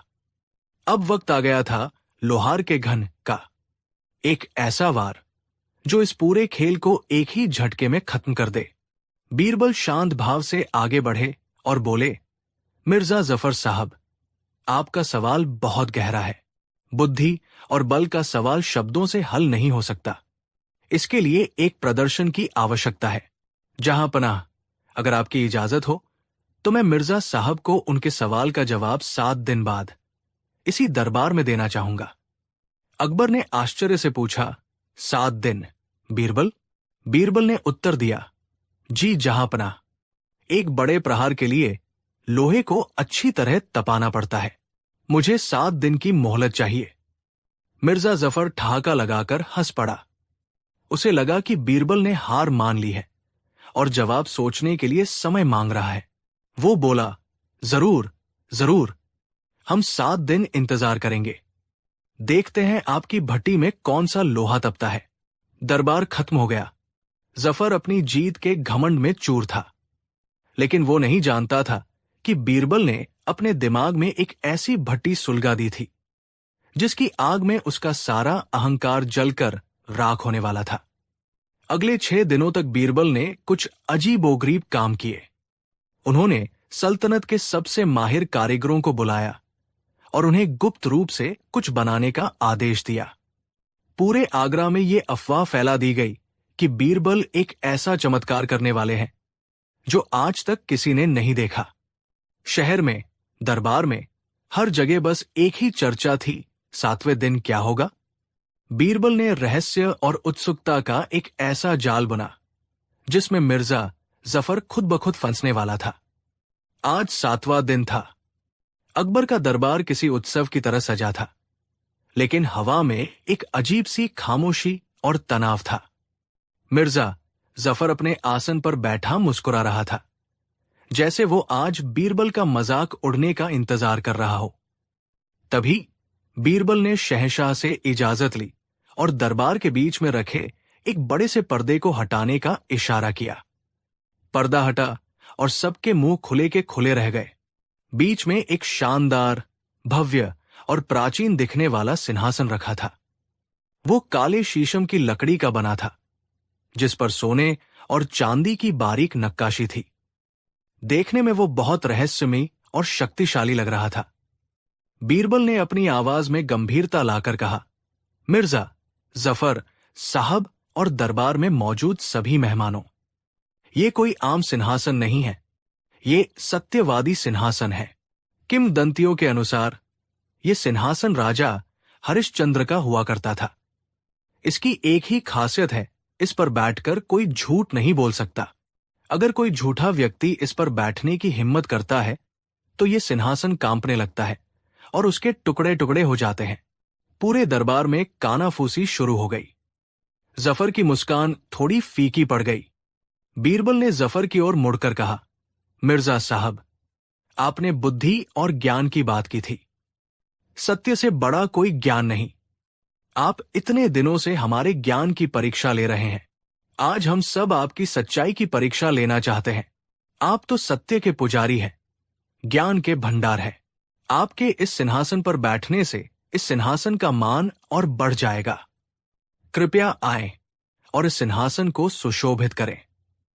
यह बीरबल का जाल था, एक मनोवैज्ञानिक जाल। सिंहासन में कोई जादू नहीं था, यह बस कारीगरों की एक शानदार रचना थी। असली जादू बीरबल के शब्दों और उस माहौल में था जो उन्होंने बनाया था। अब जफर बुरी तरह फंस गया था। अगर वो सिंहासन पर बैठने से मना करता है तो वो झूठा और डरपोक साबित हो जाएगा, और अगर वो बैठता है तो वो बीरबल के अगले कदम के लिए तैयार नहीं था। अपनी इज्जत बचाने के लिए कांपते कदमों से वो सिंहासन की ओर बढ़ा। उसका दिल जोर जोर से धड़क रहा था। कहीं ये सच में जादुई तो नहीं, ये डर उसके चेहरे पर साफ दिख रहा था। जफर सिंहासन पर बैठ गया। सिंहासन नहीं कांपा। जफर ने एक राहत की सांस ली और घमंड से बोला, देख लिया सबने, हम सत्य के रास्ते पर चलते हैं। बीरबल ने शांत मुस्कान के साथ कहा, बेशक मिर्जा साहब, अब जब आप सत्य के सिंहासन पर बैठ ही गए हैं तो मेरे कुछ छोटे छोटे सवालों का जवाब भी सच सच दे दीजिए। बीरबल जफर के करीब आए। उनकी आंखें सीधी जफर की आंखों में देख रही थी। उन्होंने पहला सवाल किया, मिर्जा साहब, क्या आपको आगरा की मेहमानवाजी में कोई कमी लगी? जफर बोला, नहीं, बिल्कुल नहीं। बीरबल ने दूसरा सवाल किया, क्या आप शहंशाह अकबर को एक महान और न्यायप्रिय शासक मानते हैं? जफर थोड़ा हिचकिचाया, फिर कहा, जी, मानता हूं। अब बीरबल ने अपनी आवाज को लोहार के घन की तरह भारी और शक्तिशाली बना लिया। उन्होंने वो सवाल पूछा जो एक ही वार में जफर के अहंकार के किले को ध्वस्त करने वाला था। जोरदार और स्पष्ट आवाज में बीरबल ने पूछा, मिर्जा जफर, इस सत्यवादी सिंहासन पर बैठकर ईश्वर को साक्षी मानकर और पूरे दरबार के सामने सच सच बताइए, क्या आप यहां दोस्ती का पैगाम लेकर आए हैं या आपका असली मकसद शहंशाह अकबर और इस सल्तनत को पूरी दुनिया के सामने नीचा दिखाना और अपमानित करना है? एक पल को सब कुछ थम गया। हवा रुक गई। दरबार में बैठी मक्खी के उड़ने की आवाज भी सुनाई दे सकती थी। ये वो सवाल था जिसका कोई सही जवाब नहीं था। अगर जफर हाँ कहता तो वो सबके सामने एक साजिश करता और दुश्मन साबित हो जाता। अगर वो नहीं कहता तो वो सिंहासन पर बैठकर एक सफेद झूठ बोल रहा होता और बीरबल द्वारा बनाए गए मनोवैज्ञानिक डर के कारण उसे लगता कि सिंहासन अभी टूट जाएगा और उसकी इस्त मिट्टी में मिल जाएगी। जफर का चेहरा सफेद पड़ गया। उसके माथे पर पसीने की बूंदें छलक आई। उसने कुछ बोलने के लिए मुंह खोला, लेकिन उसकी जुबान लड़खड़ा गई। मेरा मतलब, वो हकलाने लगा। उसकी आंखें डर से फैल गई। उसे लगा जैसे सिंहासन सच में हिल रहा है, जैसे दीवारें उस पर गिर रही है। वह उस मनोवैज्ञानिक दबाव को झेल नहीं पाया और फिर एक झटके के साथ वो सिंहासन से उठा और लड़खड़ाते हुए जमीन पर गिर पड़ा। उसका गिरना ही उसका कबूलनामा था। उसने एक शब्द नहीं कहा, लेकिन उसकी हालत ने सब कुछ कह दिया था। बीरबल की ये एक लोहार की चोट थी।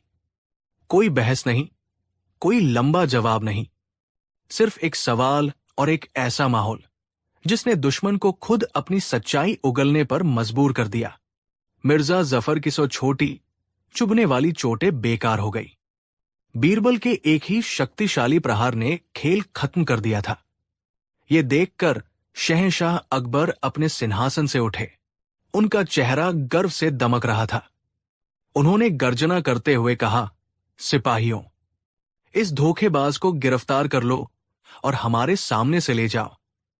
इसे इसके मुल्क वापस भेज दिया जाए ताकि ये अपने बादशाह को बता सके कि मुगल सल्तनत में मेहमानों का आदर होता है, लेकिन साजिशकर्ताओं को धूल में मिला दिया जाता है। मिर्जा जफर को घसीटकर दरबार से बाहर ले जाया गया। पूरे दरबार में बीरबल की जय जयकार होने लगी। शहंशाह अकबर अपनी जगह से उतरे और बीरबल को गले लगा लिया। अकबर बोले, बीरबल, आज तुमने सिर्फ हमारा ही नहीं, पूरी सल्तनत का मान रख लिया। आज हमने अपनी आंखों से देख लिया कि 100 सोनार की, एक लोहार की का असली मतलब क्या होता है। दोस्तों, मिर्जा जफर के 100 सवाल उन सोनार की चोटों की तरह थे जो सोने को सिर्फ खरोंच सकती है, उसे तोड़ नहीं सकती। लेकिन बीरबल का एक मनोवैज्ञानिक दाव उस लोहार के भारी घन की तरह था, जिसने एक ही वार में दुश्मन के अहंकार, उसकी साजिश और उसके घमंड को चकनाचूर कर दिया। ये कहानी हमें सिखाती है कि जीवन में छोटी छोटी परेशानियां और आलोचनाएं हमें विचलित कर सकती हैं, लेकिन उनका जवाब गुस्से या हर एक बात पर प्रतिक्रिया देकर नहीं दिया जाता। कभी कभी सही समय का इंतजार करना, एक गहरी रणनीति बनाना और फिर एक ऐसा निर्णायक कदम उठाना पड़ता है जो सारी समस्याओं को जड़ से खत्म कर दे। बुद्धि, धैर्य और सही समय पर किया गया एक शक्तिशाली प्रहार 100 छोटे छोटे प्रयासों से हमेशा बेहतर होता है। तो ये थी कहानी बीरबल के उस ऐतिहासिक प्रहार की। आपको ये कहानी कैसी लगी हमें कमेंट्स में जरूर बताइएगा। अगर आपको ये वीडियो पसंद आया हो तो इसे लाइक करें, अपने दोस्तों के साथ शेयर करें और हमारे चैनल को सब्सक्राइब करना न भूलें ताकि आप इतिहास के ऐसे ही रोमांचक किस्से सुनते रहें। मिलते हैं अगली कहानी में। धन्यवाद। कहानी 4। ये उन दिनों की बात है जब आगरा अमन और चैन की सांस ले रहा था। दिन में बाजारों की रौनक और रात में यमुना किनारे की ठंडी हवा, सब कुछ सामान्य था। लेकिन फिर शहर के एक गुमनाम से कोने से एक फुसफुसाहट उठी। एक ऐसी फुसफुसाहट जो धीरे धीरे एक भयानक शोर में बदलने वाली थी। यह कहानी शुरू हुई कालू नाम के एक बूढ़े और गरीब आदमी से। कालू शहर के बाहरी इलाके में एक टूटी फूटी झोपड़ी में अकेला रहता था। गरीबी और अकेलेपन ने उसे चिड़चिड़ा और गुस्सैल बना दिया था। लोग उससे बचकर निकलते थे और बच्चे उसे देखकर भाग जाते थे। उसकी झुकी हुई कमर, चेहरे पर झुर्रियां और आंखों में एक अजीब सी वीरानी उसे और भी रहस्यमयी बनाती थी। एक दिन सुबह सुबह एक दूधवाली, जिसका नाम चंपा था, अपनी गाय का दूध निकालकर बाजार जा रही थी। कालू की झोपड़ी के पास उसका पैर फिसला और दूध की सारी बाल्टी जमीन पर फैल गई। चंपा का नुकसान हो गया था। वो गुस्से में कालू को कोसने लगी। अरे मनहूस बुढ़े, तेरे ही कारण मेरा नुकसान हुआ है। कालू, जो अपनी झोपड़ी के बाहर बैठा था, गुस्से से तिलमिला उठा। उसने अपनी कांपती हुई उंगली चंपा की ओर उठाई और बोला, जा जा, मेरा क्या बिगाड़ा है? तेरी गाय ने दूध देना बंद कर दिया है क्या जो मुझ पर चिल्ला रही है? देख लेना, कल से तेरी ये घमंडी गाय एक बूंद दूध नहीं देगी। चंपा बड़बड़ाती हुई चली गई। लेकिन अगले दिन एक अविश्वसनीय घटना घटी। चंपा की गाय, जो हमेशा 10 लीटर दूध देती थी, सचमुच बीमार पड़ गई और उसने दूध देना बंद कर दिया। ये बात जंगल की आग की तरह फैली। कालू ने जैसा कहा वैसा ही हुआ। उसकी जुबान काली है। लोगों ने इसे एक संयोग माना। लेकिन फिर ऐसी ही एक और घटना हुई। एक अमीर व्यापारी, जो अपने रथ पर बैठकर कालू की झोपड़ी के पास से गुजर रहा था, ने धूल उड़ाने के लिए कालू को डांटा। कालू ने गुस्से में कहा, बड़ा गुरूर है तुझे अपनी इस दुकान पर। देख लेना, एक दिन ये जलकर राख हो जाएगी। और यकीन मानिए, 3 दिन बाद ही उस व्यापारी की दुकान में आधी रात को दीपक से आग लग गई और सब कुछ जलकर राख हो गया। अब लोगों का शक यकीन में बदल गया। कालू एक साधारण बूढ़ा नहीं, बल्कि एक श्रापित व्यक्ति था। उसकी जुबान पर साक्षात विनाश बैठता था। डर इतना बढ़ गया कि लोगों ने उस रास्ते से गुजरना ही छोड़ दिया। अगर किसी को कालू दिख भी जाता तो लोग अपना रास्ता बदल लेते या डर के मारे जमीन पर झुककर उसे सलाम करते। कालू खुद भी इस सब से परेशान था। लेकिन अब उसे भी लगने लगा था कि शायद उसमें सच में कोई बुरी शक्ति है। ये अफवाह अब सिर्फ गलियों तक सीमित नहीं रही। इसने धीरे धीरे पूरे आगरा को अपनी चपेट में ले लिया। व्यापारियों ने व्यापार कम कर दिया। मजदूर काम पर जाने से डरने लगे। शहर की रफ्तार पर जैसे किसी ने ब्रेक लगा दिया था। ये बात जब शहंशाह अकबर के कानों तक पहुंची तो वो बहुत चिंतित हुए। एक दिन भरे दरबार में उन्होंने अपने मंत्रियों से पूछा, ये क्या माजरा है? हमने सुना है कि आगरा में किसी काली ज़बान वाले आदमी की दहशत फैली हुई है। क्या ये सच है? हमारी सल्तनत में ऐसे अंधविश्वास के लिए कोई जगह नहीं है। दरबार में मौजूद कई मंत्री खुद भी इस अफवाह पर यकीन करने लगे थे। उनमें से एक थे हकीम मंसूर, जो ज्योतिष और शगुन अपशगुन में बहुत विश्वास रखते थे। उन्होंने हाथ जोड़कर कहा, जहांपनाह, इसे सिर्फ अफवाह कहकर खारिज नहीं किया जा सकता।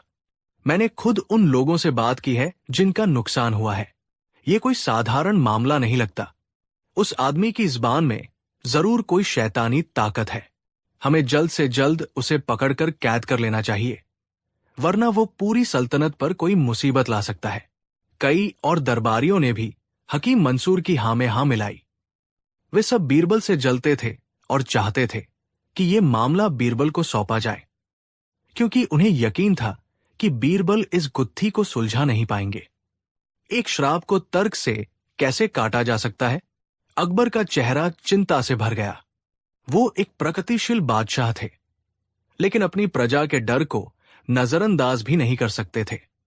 उन्होंने अपनी आखिरी उम्मीद बीरबल की ओर देखा। बीरबल, तुम्हारी क्या राय है इस मामले में? क्या ज़बानें भी काली या सफेद होती हैं? बीरबल, जो अब तक खामोशी से सब सुन रहे थे, अपनी जगह से उठे और मुस्कुराए। उन्होंने कहा, जहांपनाह, ज़बानें काली या सफेद नहीं होती, लेकिन लोगों के दिल में बैठा डर जरूर काला होता है। ये डर ही है जो इंसान को सच और झूठ में फर्क नहीं करने देता। जहां तक उस आदमी का सवाल है, तो उसकी सच्चाई जानने के लिए मुझे 7 दिन की मोहलत चाहिए। हकीम मंसूर ने व्यंग्यात्मक मुस्कान के साथ कहा, 7 दिन? बीरबल, तुम 7 दिनों में एक श्राप का क्या कर लोगे? क्या तुम किसी मंत्र से उसका तोड़ निकालोगे? बीरबल ने शांति से जवाब दिया, हकीम साहब, मैं मंत्रों से नहीं, मन से काम लेता हूं। और इस समस्या की जड़ उस आदमी की जुबान में नहीं, बल्कि लोगों के मन में है। जहांपनाह, आप बस मुझे इजाजत दें। अकबर ने बीरबल पर पूरा भरोसा जताते हुए कहा, तुम्हें पूरी इजाजत है बीरबल। इस डर के साये को हमारी सल्तनत से दूर करो। बीरबल ने अपना काम शाही तरीके से नहीं, बल्कि एक आम इंसान की तरह शुरू किया। उन्होंने अपना वेश बदला और एक साधारण देहाती बनकर उन इलाकों में घूमने लगे जहां कालू का खौफ सबसे ज्यादा था। सबसे पहले वो दूधवाली चंपा के पास पहुंचे। उन्होंने उससे दोस्ती गांठी और बातों बातों में उसकी गाय के बारे में पूछा। चंपा ने कालू के श्राप की पूरी कहानी सुनाई, लेकिन बीरबल ने जब और गहराई से पूछा तो पता चला कि चंपा की गाय पिछले कुछ हफ्तों से बीमार चल रही थी और उसने एक स्थानीय वैद्य से उसका इलाज भी करवाया था। वैद्य ने पहले ही चेतावनी दी थी कि गाय की हालत ठीक नहीं है। कालू का बोलना और गाय का दूध देना बंद करना, ये महज एक दुखद संयोग था। इसके बाद बीरबल उस व्यापारी के पास पहुंचे जिसकी दुकान जल गई थी। उन्होंने एक खरीदार बनकर उससे बात की। व्यापारी ने भी कालू को कोसा, लेकिन जब बीरबल ने आग लगने के कारण के बारे में पूछा तो व्यापारी ने खुद स्वीकार किया कि उस रात दुकान में काम करने वाला नौकर जल्दी में एक जलता हुआ दीपक लापरवाही से लकड़ी के बक्सों के पास छोड़ गया था। आग लगने की वजह श्राप नहीं, बल्कि सरासर लापरवाही थी। बीरबल ने ऐसी ही कुछ और घटनाओं की भी जांच की और हर बार उन्हें एक तार्किक और वैज्ञानिक कारण मिला। कालू का श्राप हर बार एक संयोग या किसी की अपनी गलती का नतीजा था। अब बीरबल को यकीन हो गया कि कालू में कोई दैवीय शक्ति नहीं है। समस्या लोगों के कन्फर्मेशन बायस यानी पुष्टिकरण पूर्वाग्रह में थी। लोग केवल उन घटनाओं को याद रख रहे थे जो कालू के कहने के बाद हुई, और उन हजारों बातों को भूल गए थे जो कालू ने गुस्से में कही और कभी सच नहीं हुई। अब बीरबल का आखिरी काम था कालू से मिलना। वो उसकी झोपड़ी के पास पहुंचे। कालू उन्हें देखकर डर गया।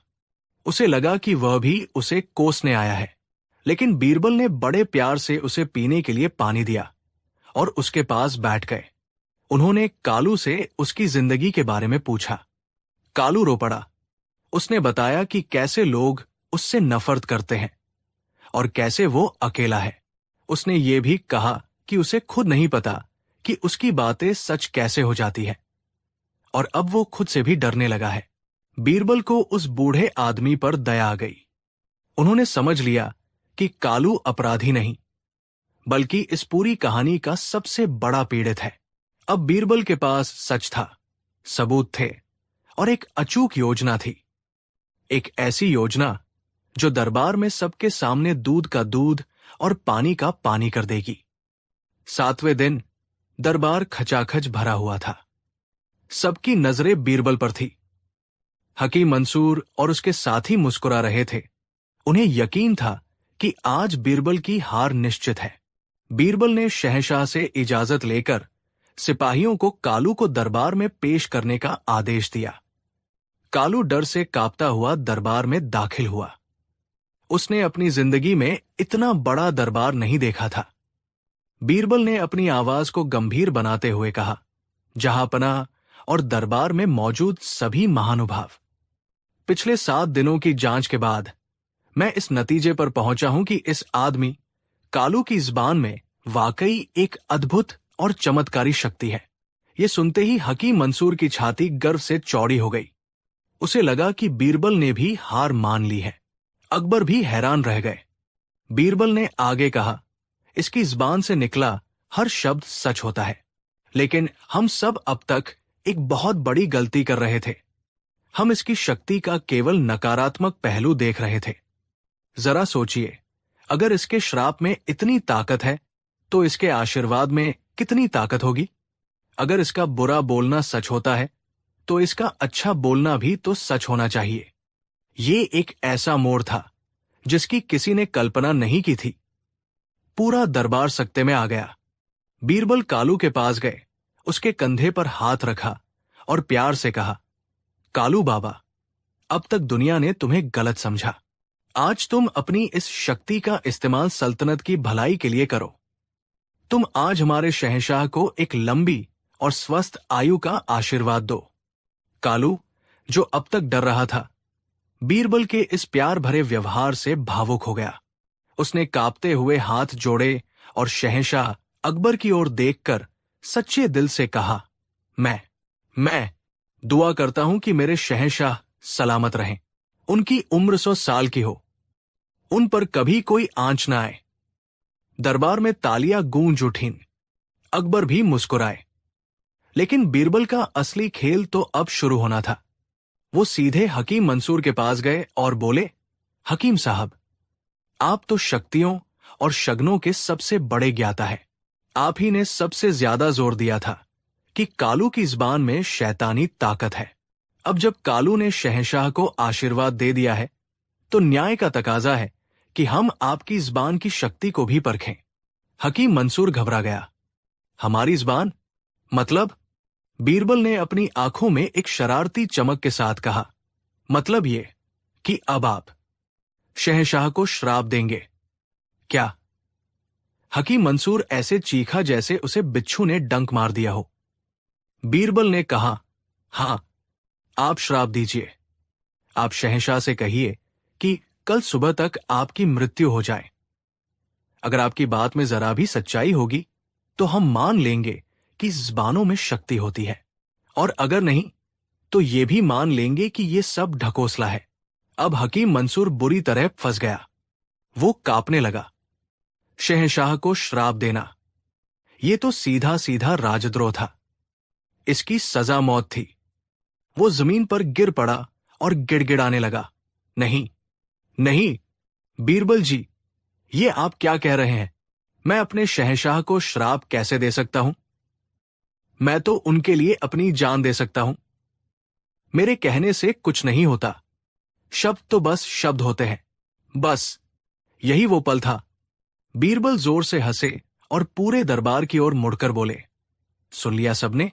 हकीम साहब ने खुद मान लिया कि शब्द तो बस शब्द होते हैं।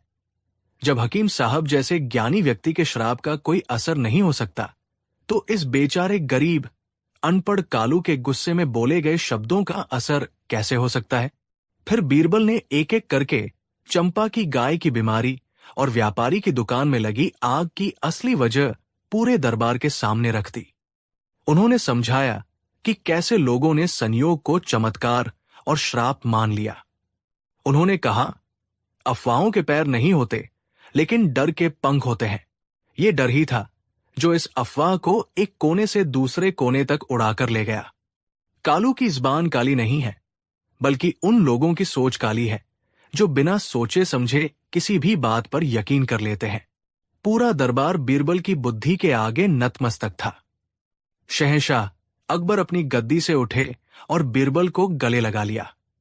उन्होंने कहा, बीरबल, आज तुमने सिर्फ एक अफवाह को नहीं, बल्कि हमारी प्रजा के मन में बैठे अंधविश्वास के राक्षस को मारा है।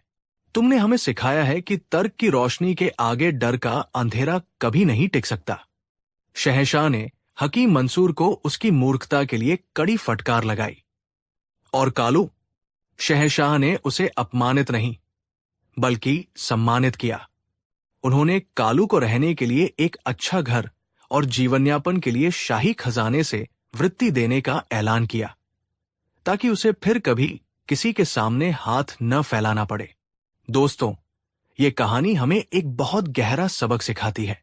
अफवाहें हर दौर में होती है, चाहे वो अकबर का जमाना हो या आज का डिजिटल युग।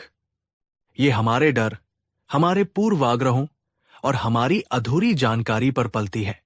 किसी भी बात पर यकीन करने से पहले उसे तर्क की कसौटी पर जरूर परखना चाहिए। याद रखिए, दुनिया में कोई काली ज़बान नहीं होती। हां, लेकिन अफवाहें फैलाने वाली ज़बानें जरूर जहरीली होती है। तो ये थी कहानी काली ज़बान वाले आदमी की। आपको बीरबल का ये मनोवैज्ञानिक समाधान कैसा लगा, हमें नीचे कमेंट्स में जरूर बताइएगा। अगर ये कहानी आपको पसंद आई हो तो इस वीडियो को लाइक करें, अपने दोस्तों के साथ शेयर करें, ताकि वे भी अंधविश्वास से दूर रहें, और हमारे चैनल को सब्सक्राइब करना न भूलें। कहानी 5। ये उन दिनों की बात है जब शहंशाह अकबर का मन युद्ध और राजनीति से थोड़ा ऊब सा गया था। उनका ध्यान अब बागवानी और प्रकृति की ओर आकर्षित हो रहा था। उन्होंने अपने शाही बाग को दुनिया का सबसे खूबसूरत बाग बनाने का फैसला किया। दूर दूर के देशों से नायाब पेड़ पौधे और फूल मंगवाए जा रहे थे। एक दिन पड़ोसी राज्य के एक राजा ने शहंशाह को दोस्ती के तोहफे के रूप में एक बहुत ही खास और दुर्लभ पेड़ भेजा। ये वज्रवृक्ष के नाम से जाना जाता था। ये पेड़ अपनी सीधी, मजबूत और कभी न झुकने वाली लकड़ी के लिए प्रसिद्ध था। उसका तना ऐसा था जैसे किसी ने पत्थर को तराश कर बनाया हो। उसकी शाखाएं आसमान की ओर ऐसे तनी रहती थी, मानो वे किसी के आगे झुकना जानती ही न हो। शहंशाह अकबर उस वज्रवृक्ष को देखकर मंत्रमुग्ध हो गए। उन्हें उस पेड़ में अपनी सल्तनत की शक्ति, अपनी अटूट हुकूमत और अपना अदम्य साहस दिखाई दिया। उन्होंने उस पेड़ को अपने बाग में सबसे खास जगह पर लगवाया और उसकी देखभाल के लिए सबसे माहिर बागबानों को नियुक्त किया। वो हर रोज सुबह उस पेड़ को देखने जाते और घंटों उसकी शान को निहारते रहते। धीरे धीरे ये पेड़ शहंशाह के लिए सिर्फ एक पेड़ नहीं, बल्कि उनके अहंकार और उनकी शान का प्रतीक बन गया। एक सुबह जब अकबर अपने दरबारियों के साथ बाग में टहल रहे थे, तो उन्होंने उस वज्रवृक्ष की ओर इशारा करते हुए कहा, देखो, इस पेड़ को देखो, क्या शान है इसकी। सीधा, तना हुआ, अटूट। आंधी आए या तूफान, ये कभी नहीं झुकता। एक महान इंसान और एक महान बादशाह को ठीक इसी पेड़ की तरह होना चाहिए, शक्तिशाली, दृढ़ और किसी के आगे न झुकने वाला। दरबारियों ने तुरंत हां में हां मिलाई। बेशक जहांपना, आप भी इसी पेड़ की तरह हैं, एक दरबारी ने मक्खन लगाते हुए कहा। अकबर मुस्कुराए। फिर उनकी नजर बीरबल पर पड़ी, जो हमेशा की तरह शांत और विचारमग्न खड़े थे। बीरबल, तुम चुप क्यों हो? क्या तुम्हें हमारी बात पसंद नहीं आई? क्या तुम्हें इस पेड़ में एक महान शासक के गुण नहीं दिखते? अकबर ने पूछा। बीरबल ने विनम्रता से सिर झुकाया और कहा, जहांपनाह, पेड़ वाकई बहुत शानदार है, इसकी मजबूती का कोई जवाब नहीं। लेकिन अगर आप मुझसे एक महान इंसान का गुण पूछें, तो मेरी नजर इस वज्रवृक्ष पर नहीं, बल्कि उस कोने में उगे हुए बांस के पेड़ पर जाती है। बीरबल ने बाग के एक कोने में उगे हुए पतले, हरे और हवा में लहराते हुए बांस के झुरमुट की ओर इशारा किया। ये सुनते ही शहंशाह और सारे दरबारी चौंक गए। एक पतला, कमजोर सा दिखने वाला बांस, और उसकी तुलना एक महान इंसान से, ये तो वज्रवृक्ष का अपमान था। अकबर ने तल्ख आवाज में कहा, बीरबल, तुम्हारा दिमाग तो ठीक है, तुम इस कमजोर, हमेशा झुकने वाले बांस की तुलना एक महान इंसान से कर रहे हो। ये तो कायरता की निशानी है। ये तो हर हवा के झोंके के सामने झुक जाता है। इसमें क्या महानता है? दरबारियों को मौका मिल गया। वे बीरबल का मजाक उड़ाने लगे। लगता है बीरबल को कमजोरी और महानता में फर्क नहीं पता, एक ने कहा। इन्हें तो बस हर बात में शहंशाह की बात काटनी होती है, दूसरे ने ताना मारा। बीरबल ने शांति से सबकी बातें सुनी। फिर उन्होंने कहा, जहांपनाह, मैं आपकी बात नहीं काट रहा, बस एक अलग नजरिया पेश कर रहा हूं। मेरे हिसाब से असली ताकत अकड़ में नहीं, बल्कि परिस्थितियों के अनुसार ढल जाने और झुक जाने में है। जो अकड़ता है वो एक दिन टूट जाता है। अकबर को बीरबल की ये बात तीर की तरह चुभी। उन्हें लगा कि बीरबल सीधे सीधे उनके अहंकार पर चोट कर रहे हैं। उनका चेहरा गुस्से से लाल हो गया। बस करो बीरबल, बहुत हो गया तुम्हारा ये दर्शन। हम तुम्हें एक मौका देते हैं। तुम साबित करो कि तुम्हारा ये झुकने वाला बांस हमारे इस न झुकने वाले वज्र वृक्ष से बेहतर है। और अगर तुम ये साबित नहीं कर पाए तो तुम्हें सजा मिलेगी। तुम्हें इस वज्र वृक्ष के सामने झुककर इससे माफी मांगनी होगी और यह स्वीकार करना होगा कि तुम गलत थे। ये एक खुली चुनौती थी। बीरबल की इस दाव पर लग गई थी। दरबारियों के चेहरे पर खुशी की लहर दौड़ गई। उन्हें यकीन था कि बीरबल इस बार बुरी तरह फंस गए हैं। एक कमजोर बांस को एक मजबूत पेड़ से बेहतर कैसे साबित किया जा सकता है? बीरबल ने चुनौती स्वीकार कर ली। उन्होंने कहा, मुझे मंजूर है जहांपनाह, लेकिन मेरी एक शर्त है। आप मुझे इस चुनौती को पूरा करने के लिए 1 महीने का समय दें, और इस 1 महीने तक आप या कोई और इन दोनों पेड़ों के साथ कोई छेड़छाड़ नहीं करेगा। हम प्रकृति को ही अपना न्यायाधीश बनने देंगे। अकबर मान गए। उन्हें लगा कि 1 महीने में क्या, 1 साल में भी कुछ नहीं बदलने वाला। वज्रवृक्ष और मजबूत होगा और बांस वैसा ही कमजोर और झुका हुआ रहेगा। अब हर कोई उस दिन का इंतजार करने लगा जब बीरबल शहंशाह के सामने झुकेंगे। दरबार में रोज बीरबल पर तंज कसे जाते। क्यों बीरबल, तुम्हारे बांस ने झुकना छोड़ दिया क्या? कोई पूछता। बीरबल, माफी मांगने की तैयारी कर लो, कोई सलाह देता। लेकिन बीरबल शांत रहे। वो हर रोज बाग में जाते, कुछ देर उन दोनों पेड़ों को देखते और मुस्कुराकर लौट आते। उनकी ये रहस्यमयी मुस्कान दरबारियों की जलन को और बढ़ा रही थी। वे समझ नहीं पा रहे थे कि बीरबल के दिमाग में आखिर चल क्या रहा है। दिन बीतते गए, 3 हफ्ते गुजर गए, लेकिन कुछ भी नहीं बदला। वज्रवृक्ष और भी शान से खड़ा था और बांस का पेड़ हवा में वैसे ही लहरा रहा था। शहंशाह अकबर का विश्वास और पक्का हो गया कि जीत उन्हीं की होगी। और फिर चौथे हफ्ते में मौसम ने करवट ली। आसमान में काले, डरावने बादल घिराए। दिन में ही रात जैसा अंधेरा छा गया। ठंडी हवा चलने लगी, जो धीरे धीरे एक प्रचंड आंधी में बदल गई। बिजली कड़कने लगी, बादल गरजने लगे और फिर मूसलाधार बारिश शुरू हो गई।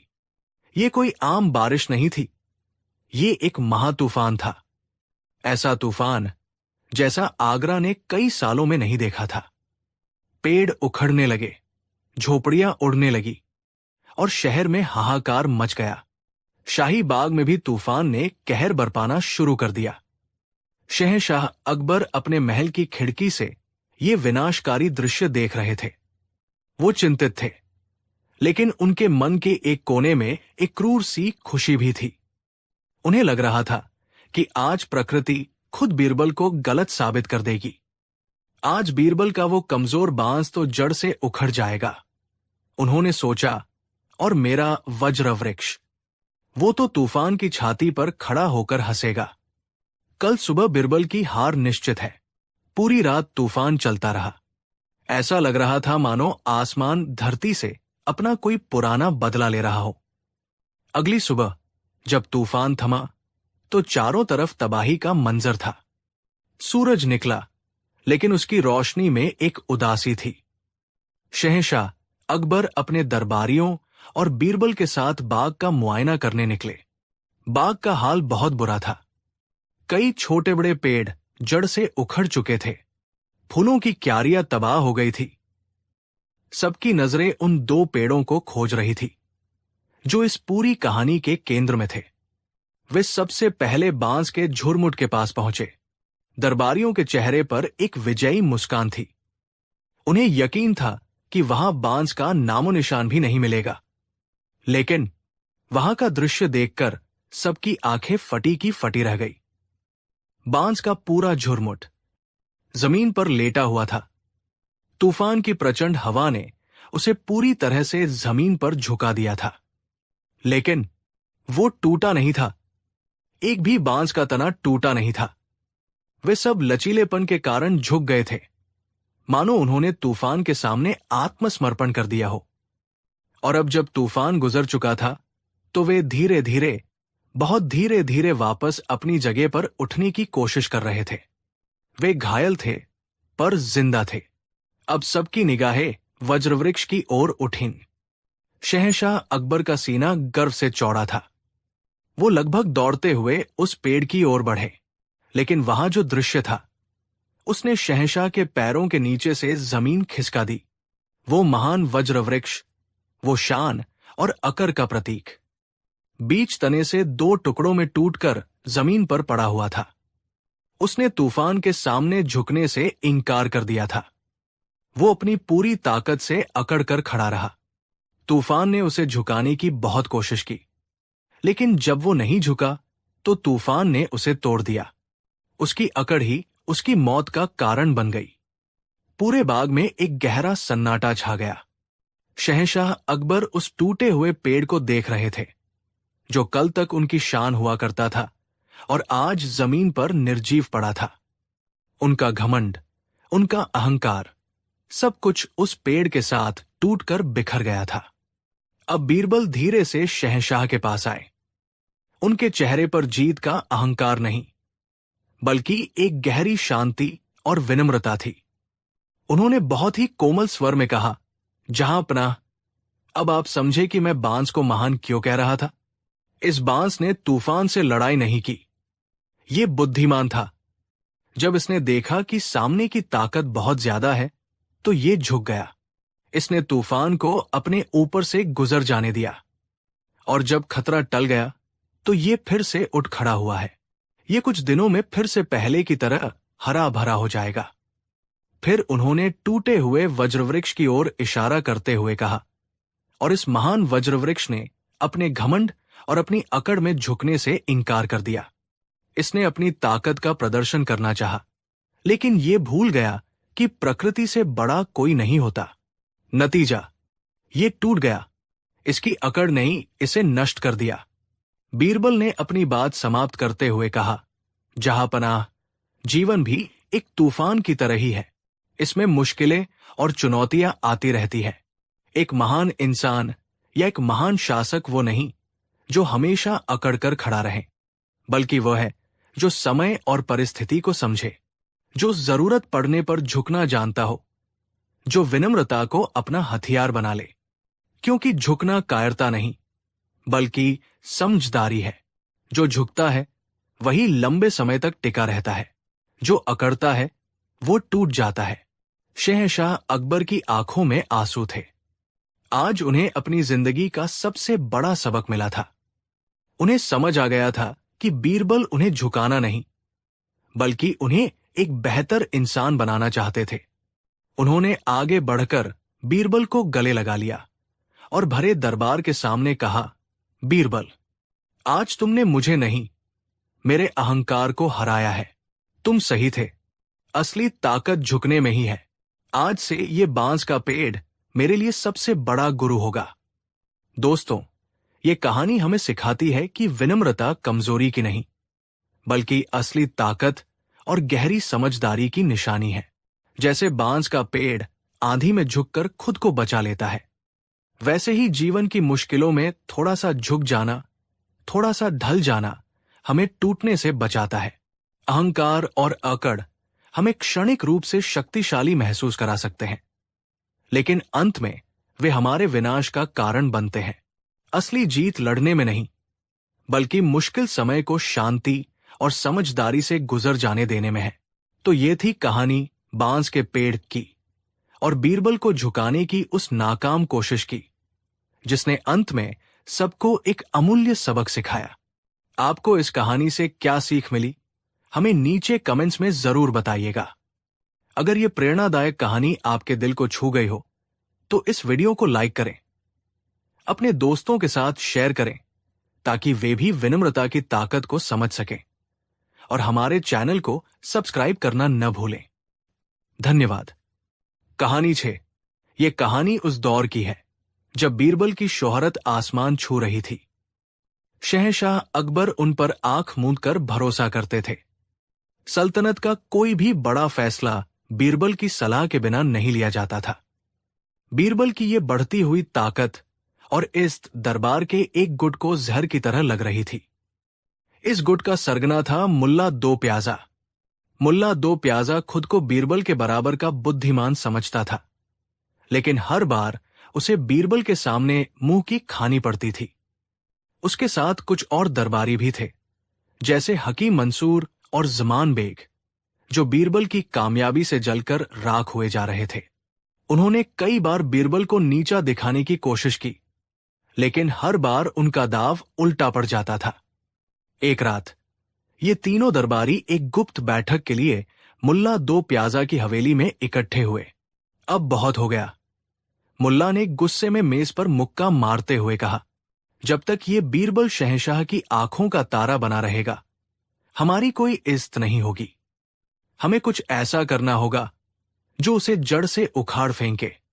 हकीम मंसूर, जो ज्योतिष और टोने टोटके में बहुत यकीन करता था, बोला, मुल्ला जी, हम उसे बुद्धि में नहीं हरा सकते। शहंशाह उसकी बातों पर यकीन करते हैं। हमें कोई ऐसा रास्ता निकालना होगा जहां बुद्धि और तर्क काम ही न करें। तभी ज़मान बेग की आंखों में एक शैतानी चमक आई। उसने कहा, मेरे दिमाग में एक तरकीब है, एक ऐसी तरकीब जो सांप भी मार देगी और लाठी भी नहीं टूटेगी। हम आस्था और अंधविश्वास का सहारा लेंगे। उसने आगे बताया, मैंने शहर के बाहर एक फकीर के बारे में सुना है। उसका नाम है बाबा मुराद शाह। लोग कहते हैं कि वो पहुंची हुई चीज है। उसकी ज़बान में खुदा का नूर है। उसकी दुआ से लोगों की मुरादें पूरी होती हैं, और उसकी बद्दुआ से घर के घर तबाह हो जाते हैं। लोग उससे थरथर कांपते हैं। मुल्ला दो प्याजा ने उत्सुकता से पूछा, तो हम उस फकीर का क्या करेंगे? ज़मान बेग ने अपनी साजिश का खुलासा किया। हम उस फकीर को सोने की अशर्फियों का लालच देंगे। हम उसे तैयार करेंगे कि वो भरे दरबार में बीरबल को एक भयानक श्राप दे, एक ऐसा श्राप जिसे सुनकर शहंशाह भी कांप जाए। जब एक पहुंचा हुआ फकीर बीरबल को कोसेगा, तो शहंशाह के मन में भी शक का बीज पड़ जाएगा। वो सोचने पर मजबूर हो जाएंगे कि जरूर बीरबल ने कोई बड़ा गुनाह किया है, तभी खुदा का बंदा उसे बद्दुआ दे रहा है। धीरे धीरे हम इस शक को इतना बढ़ा देंगे कि शहंशाह खुद बीरबल को अपने से दूर कर देंगे। ये एक शैतानी योजना थी, एक ऐसी योजना जो बीरबल की छवि पर सीधा हमला करने वाली थी। मुल्ला और हकीम मंसूर इस तरकीब को सुनकर उछल पड़े। उन्होंने तय कर लिया कि अब वे इसी रास्ते से बीरबल को बर्बाद करेंगे। अगले दिन ज़मान बेग शहर के बाहर बाबा मुराद शाह की कुटिया में पहुंचा। बाबा मुराद शाह एक दुबला पतला, लंबी दाढ़ी वाला बूढ़ा था, जिसकी आंखों में एक अजीब सी चमक थी। वो वाकई में एक सच्चा सूफी था, जो दुनिया की मोहमाया से दूर रहता था। लेकिन ज़मान बेग ने उसके सामने सोने की अशर्फियों से भरी एक थैली रख दी। पहले तो बाबा ने इनकार कर दिया, लेकिन ज़मान बेग एक माहिर मैनिपुलेटर था। उसने बाबा को यह यकीन दिलाया कि बीरबल एक नास्तिक और घमंडी इंसान है, जो धर्म का मजाक उड़ाता है और गरीबों पर जुल्म करता है। उसने कहा, बाबा, ये सिर्फ बीरबल को सबक सिखाने के लिए है। आपके एक श्राप से अगर एक बुरे इंसान का घमंड टूटता है, तो ये भी तो एक नेकी का काम है। सोने की चमक और ज़मान बेग की चिकनी चुपड़ी बातों ने बाबा मुराद शाह के ईमान को डिगा दिया। वो इस साजिश में शामिल होने के लिए तैयार हो गया। 2 दिन बाद जब शहंशाह अकबर का दरबार अपनी पूरी शान पर था, अचानक एक हंगामा हुआ। बाबा मुराद शाह मैले कुचैले कपड़ों में, हाथ में एक डंडा लिए, चिल्लाता हुआ दरबार में घुस आया। कहाँ है वो जालिम? कहाँ है वो शैतान का पुजारी जिसने एक बेसहारा की जिंदगी बर्बाद कर दी? मैं उसे नहीं छोड़ूंगा। सिपाहियों ने उसे रोकने की कोशिश की, लेकिन अकबर ने उन्हें रोक दिया। ठहरो, इन्हें आने दो। बाबा, आप कौन हैं और आपको क्या शिकायत है? बाबा मुराद शाह ने अपनी लाल लाल आंखों से पूरे दरबार को घूरा और फिर उसकी नजर बीरबल पर जाकर टिक गई। उसने अपनी कांपती हुई उंगली बीरबल की ओर उठाई और चीख कर बोला, ये है वो गुनहगार, ये है वो पापी। इसने मेरी बेटी की इस पर हाथ डालने की कोशिश की। ये अपनी ताकत के नशे में अंधा हो गया है। ये सुनते ही पूरे दरबार में सन्नाटा छा गया। बीरबल पर इतना घिनौना इल्जाम, ये अविश्वसनीय था। बीरबल, जो अपनी नेकी और ईमानदारी के लिए जाने जाते थे, उन पर ऐसा कलंक। बीरबल खुद भी हैरान रह गए। वो इस फकीर को जानते तक नहीं थे। इससे पहले कि बीरबल कुछ कहते, मुल्ला दो प्याजा अपनी जगह से उठा और बोला, तौबा, तौबा। बीरबल, तुमसे ऐसी उम्मीद नहीं थी। एक खुदा के बंदे पर जुल्म करते हुए तुम्हें शर्म नहीं आई? शहंशाह अकबर भी सकते में थे। उन्हें अपनी कानों पर यकीन नहीं हो रहा था। उन्होंने बीरबल की ओर देखा। बीरबल, ये फकीर क्या कह रहा है? क्या ये सच है? बीरबल ने सिर झुकाकर कहा, जहां पनाह, मैं इस सज्जन को पहचानता तक नहीं। ये सरासर झूठ और मुझे बदनाम करने की एक साजिश है। लेकिन बाबा मुराद शाह ने अपना नाटक जारी रखा। वो जमीन पर घुटनों के बल बैठ गया, अपने दोनों हाथ आसमान की ओर उठाए और एक ऐसी भयानक आवाज में बोला जिसे सुनकर लोगों के रोंगटे खड़े हो गए। ऐ खुदा, तू सब देख रहा है। मैं, तेरा अदना सा फकीर, आज इस जालिम बीरबल को श्राप देता हूं। आज से ठीक 7वें दिन इसी वक्त इस पर आसमान से बिजली गिरेगी। इसके शरीर के टुकड़े टुकड़े हो जाएंगे। इसका नामो निशान मिट जाएगा।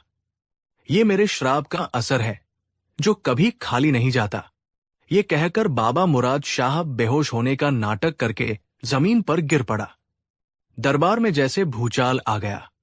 एक पहुंचे हुए फकीर का इतना भयानक श्राप।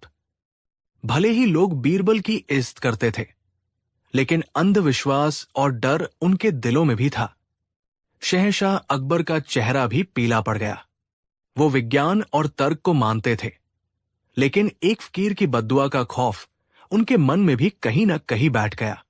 मुल्ला दो प्याजा और उसके साथी मन ही मन जश्न मना रहे थे। उनका तीर निशाने पर लगा था। उन्होंने बीरबल को एक ऐसे चक्रव्यूह में फंसा दिया था जहां से निकलना नामुमकिन था।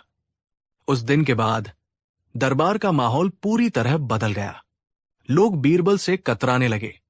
वे बीरबल से बात करने में भी डरते थे, मानो उन पर भी श्राप का असर हो जाएगा। शहंशाह अकबर भी बीरबल से खिंचे खिंचे रहने लगे। वो बीरबल से कोई सलाह नहीं लेते, उनसे कोई बात नहीं करते। उनके मन में एक द्वंद्व चल रहा था। उनका दिमाग कहता था कि ये बकवास है, लेकिन उनका दिल किसी अनहोनी की आशंका से कांप रहा था। साजिश करने वाला गुट रोज इस आग में घी डालने का काम करता। जहां पनाह, फकीर की बद्दुआ को हल्के में मत लीजिए। हकीम मंसूर कहता, मैंने किताबों में पढ़ा है कि सच्चे फकीरों की ज़बान में असर होता है। मुल्ला दो प्याजा जोड़ता। सबसे अजीब बात थी बीरबल की चुप्पी। उन पर इतना बड़ा इल्जाम लगा। उन्हें मौत का श्राप मिला, लेकिन वो बिल्कुल शांत थे। वो रोज दरबार आते, अपनी जगह पर चुपचाप बैठते और शाम को घर चले जाते। उनके चेहरे पर न कोई डर था, न कोई चिंता। उनकी ये खामोशी उनके दोस्तों के लिए चिंता का और दुश्मनों के लिए हैरानी का सबब बन गई थी। क्या बीरबल ने हार मान ली है? उनके दुश्मन सोचते, या उसके दिमाग में कोई और ही खिचड़ी पक रही है? 6 दिन बीत गए। अब कल 7वां दिन था, श्राप के पूरे होने का दिन। पूरे आगरा में ये खबर फैल चुकी थी। लोग 7वें दिन का इंतजार कर रहे थे। क्या सच में बीरबल पर बिजली गिरेगी? क्या एक फकीर का श्राप शहंशाह के सबसे काबिल मंत्री की जान ले लेगा? उस रात शहंशाह अकबर को नींद नहीं आई। उन्हें बीरबल की चिंता हो रही थी। उन्होंने आधी रात को एक दूत को बीरबल के घर भेजा, ये देखने के लिए कि वो क्या कर रहे हैं। दूत जब वापस आया तो उसकी बातें और भी हैरान करने वाली थी। उसने बताया, जहां पनाह, बीरबल जी तो अपने घर के आंगन में मजदूरों से एक बहुत गहरा और लंबा गड्ढा खुदवा रहे हैं और वो बहुत खुश नजर आ रहे हैं, जैसे किसी उत्सव की तैयारी कर रहे हों। गड्ढा और खुशी, ये सुनकर अकबर की उलझन और बढ़ गई। ये आदमी मौत के एक दिन पहले गड्ढा क्यों खुदवा रहा है? क्या वो पागल हो गया है या ये उसकी कोई नई चाल है? 7वां दिन आ गया। आसमान बिल्कुल साफ था। दूर दूर तक बादलों का कोई नामो निशान नहीं था। दरबार लगा। आज दरबार खचाखच भरा हुआ था। हर कोई उस ऐतिहासिक पल का गवाह बनने आया था। श्राप का वक्त नजदीक आ रहा था। शहंशाह अकबर की नजरें बार बार आसमान की ओर उठ रही थी। मुल्ला दो प्याजा और उसके साथी अपनी कुर्सियों पर ऐसे बैठे थे जैसे कोई रोमांचक तमाशा देखने आए हों। ठीक उसी वक्त बीरबल अपनी जगह से उठे। उन्होंने शहंशाह को सलाम किया और कहा, जहां पनाह, आज मेरे जीवन का अंतिम दिन हो सकता है। बाबा मुराद शाह का श्राप पूरा होने का वक्त आ गया है, लेकिन मरने से पहले मेरी एक आखिरी इच्छा है। अकबर ने दुखी मन से कहा, कहो बीरबल, तुम्हारी आखिरी इच्छा जरूर पूरी की जाएगी। बीरबल ने कहा, जहां पनाह, मैं चाहता हूं कि जिन लोगों ने मुझे हमेशा सही रास्ते पर चलने की सलाह दी, जो मेरे सच्चे हितैषी हैं, वे मेरे साथ उस गड्ढे में चलें जो मैंने अपने घर के आंगन में खुदवाया है। मैं चाहता हूं कि मैं अकेला न मरूं, मेरे दोस्त मेरे साथ हों। यह कहकर बीरबल ने सबसे पहले मुल्ला दो प्याजा की ओर देखा और कहा, मुल्ला जी, आप तो मेरे सबसे बड़े शुभ चिंतक हैं। आपने हमेशा मुझे सही गलत का फर्क समझाया। कृपया आप मेरे साथ चलिए। ये सुनते ही मुल्ला दो प्याजा का चेहरा सफेद पड़ गया। मैं गड्ढे में? क्यों? वो हकलाने लगा। बीरबल ने मासूमियत से कहा, क्योंकि श्राप के अनुसार मुझ पर बिजली गिरेगी। आप मेरे साथ गड्ढे में रहेंगे तो आप सुरक्षित रहेंगे, और अगर मैं मर गया तो आप मेरे अंतिम संस्कार की तैयारी कर सकेंगे। फिर बीरबल हकीम मंसूर और ज़मान बेग की ओर मुड़े। हकीम साहब, ज़मान बेग जी, आप दोनों ने भी हमेशा मेरी भलाई चाही है। आप दोनों भी मेरे साथ चलिए। अब उन तीनों की हालत देखने लायक थी। वे पसीने पसीने हो गए। मौत के डर से उनकी ज़बान लड़खड़ाने लगी। नहीं, नहीं बीरबल, हमें कुछ जरूरी काम है। ज़मान बेग ने बहाना बनाया।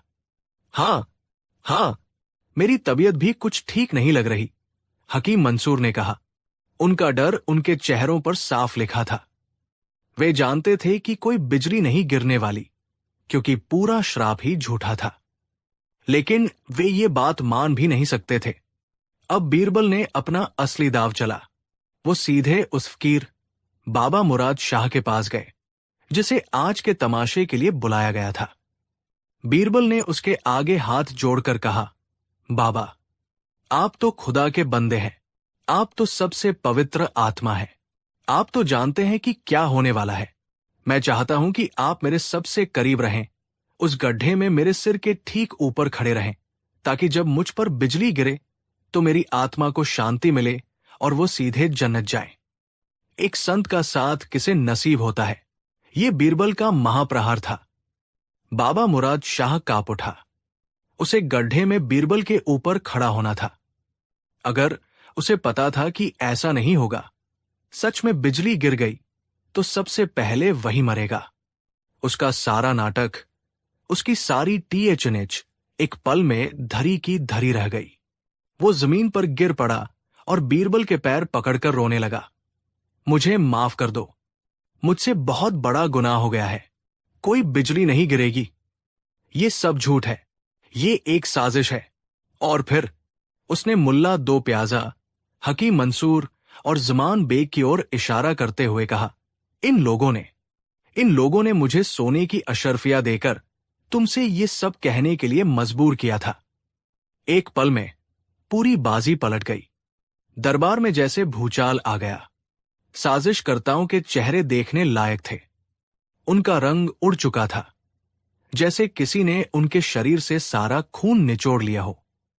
शहंशाह अकबर अपनी गद्दी से उठे। उनकी आंखों में गुस्सा और नफरत की आग जल रही थी। उन्हें यकीन नहीं हो रहा था कि उनके ही दरबारी इतनी नीची हरकत कर सकते हैं। उन्होंने गरज कर कहा, सिपाहियों, इन तीनों गद्दारों और इस झूठे फकीर को फौरन गिरफ्तार कर लो। इन्हें सल्तनत से गद्दारी करने और हमारे न्याय को गुमराह करने की सजा मिलेगी। तीनों दरबारी और फकीर शहंशाह के कदमों में गिरकर माफी मांगने लगे, लेकिन अकबर ने उनकी एक न सुनी। फिर वो बीरबल के पास आए। उनकी आंखों में बीरबल के लिए सम्मान और अपने व्यवहार के लिए शर्मिंदगी थी। हमें माफ कर दो, बीरबल, उन्होंने कहा। हम भी एक पल के लिए इस अंधविश्वास के जाल में फंस गए थे, लेकिन तुमने एक बार फिर साबित कर दिया कि बुद्धि की रोशनी के आगे साजिश का अंधेरा कभी नहीं टिक सकता। तुमने हमें यह भी सिखाया कि जो लोग दूसरों के लिए गड्ढा खोदते हैं, उन्हें एक दिन खुद उसी गड्ढे में गिरने का डर सताता है। दोस्तों, ये कहानी हमें कई गहरे सबक सिखाती है। पहला, कि साजिश और झूठ के पैर नहीं होते। वो कुछ समय के लिए आपको जीत का एहसास करा सकता है, लेकिन अंत में सच की जीत होती है। दूसरा, अंधविश्वास इंसान का सबसे बड़ा दुश्मन है। यह हमारी सोचने समझने की शक्ति को खत्म कर देता है और हमें डरपोक बना देता है। किसी भी बात पर आंख मूंदकर यकीन करने से पहले उसे तर्क की कसौटी पर जरूर परखना चाहिए। और तीसरा और सबसे जरूरी सबक जो बीरबल ने हमें सिखाया, कभी कभी अपने दुश्मनों को हराने का सबसे अच्छा तरीका यह होता है कि आप उनके ही बुने हुए जाल में उन्हें फंसा दें। बीरबल ने श्राप को झूठ साबित करने के लिए कोई चमत्कार नहीं किया। उन्होंने बस डर का इस्तेमाल डर को ही खत्म करने के लिए किया। तो ये थी कहानी फकीर के श्राप की। आपको बीरबल की ये मनोवैज्ञानिक जीत कैसी लगी? हमें नीचे कमेंट्स में जरूर बताइएगा।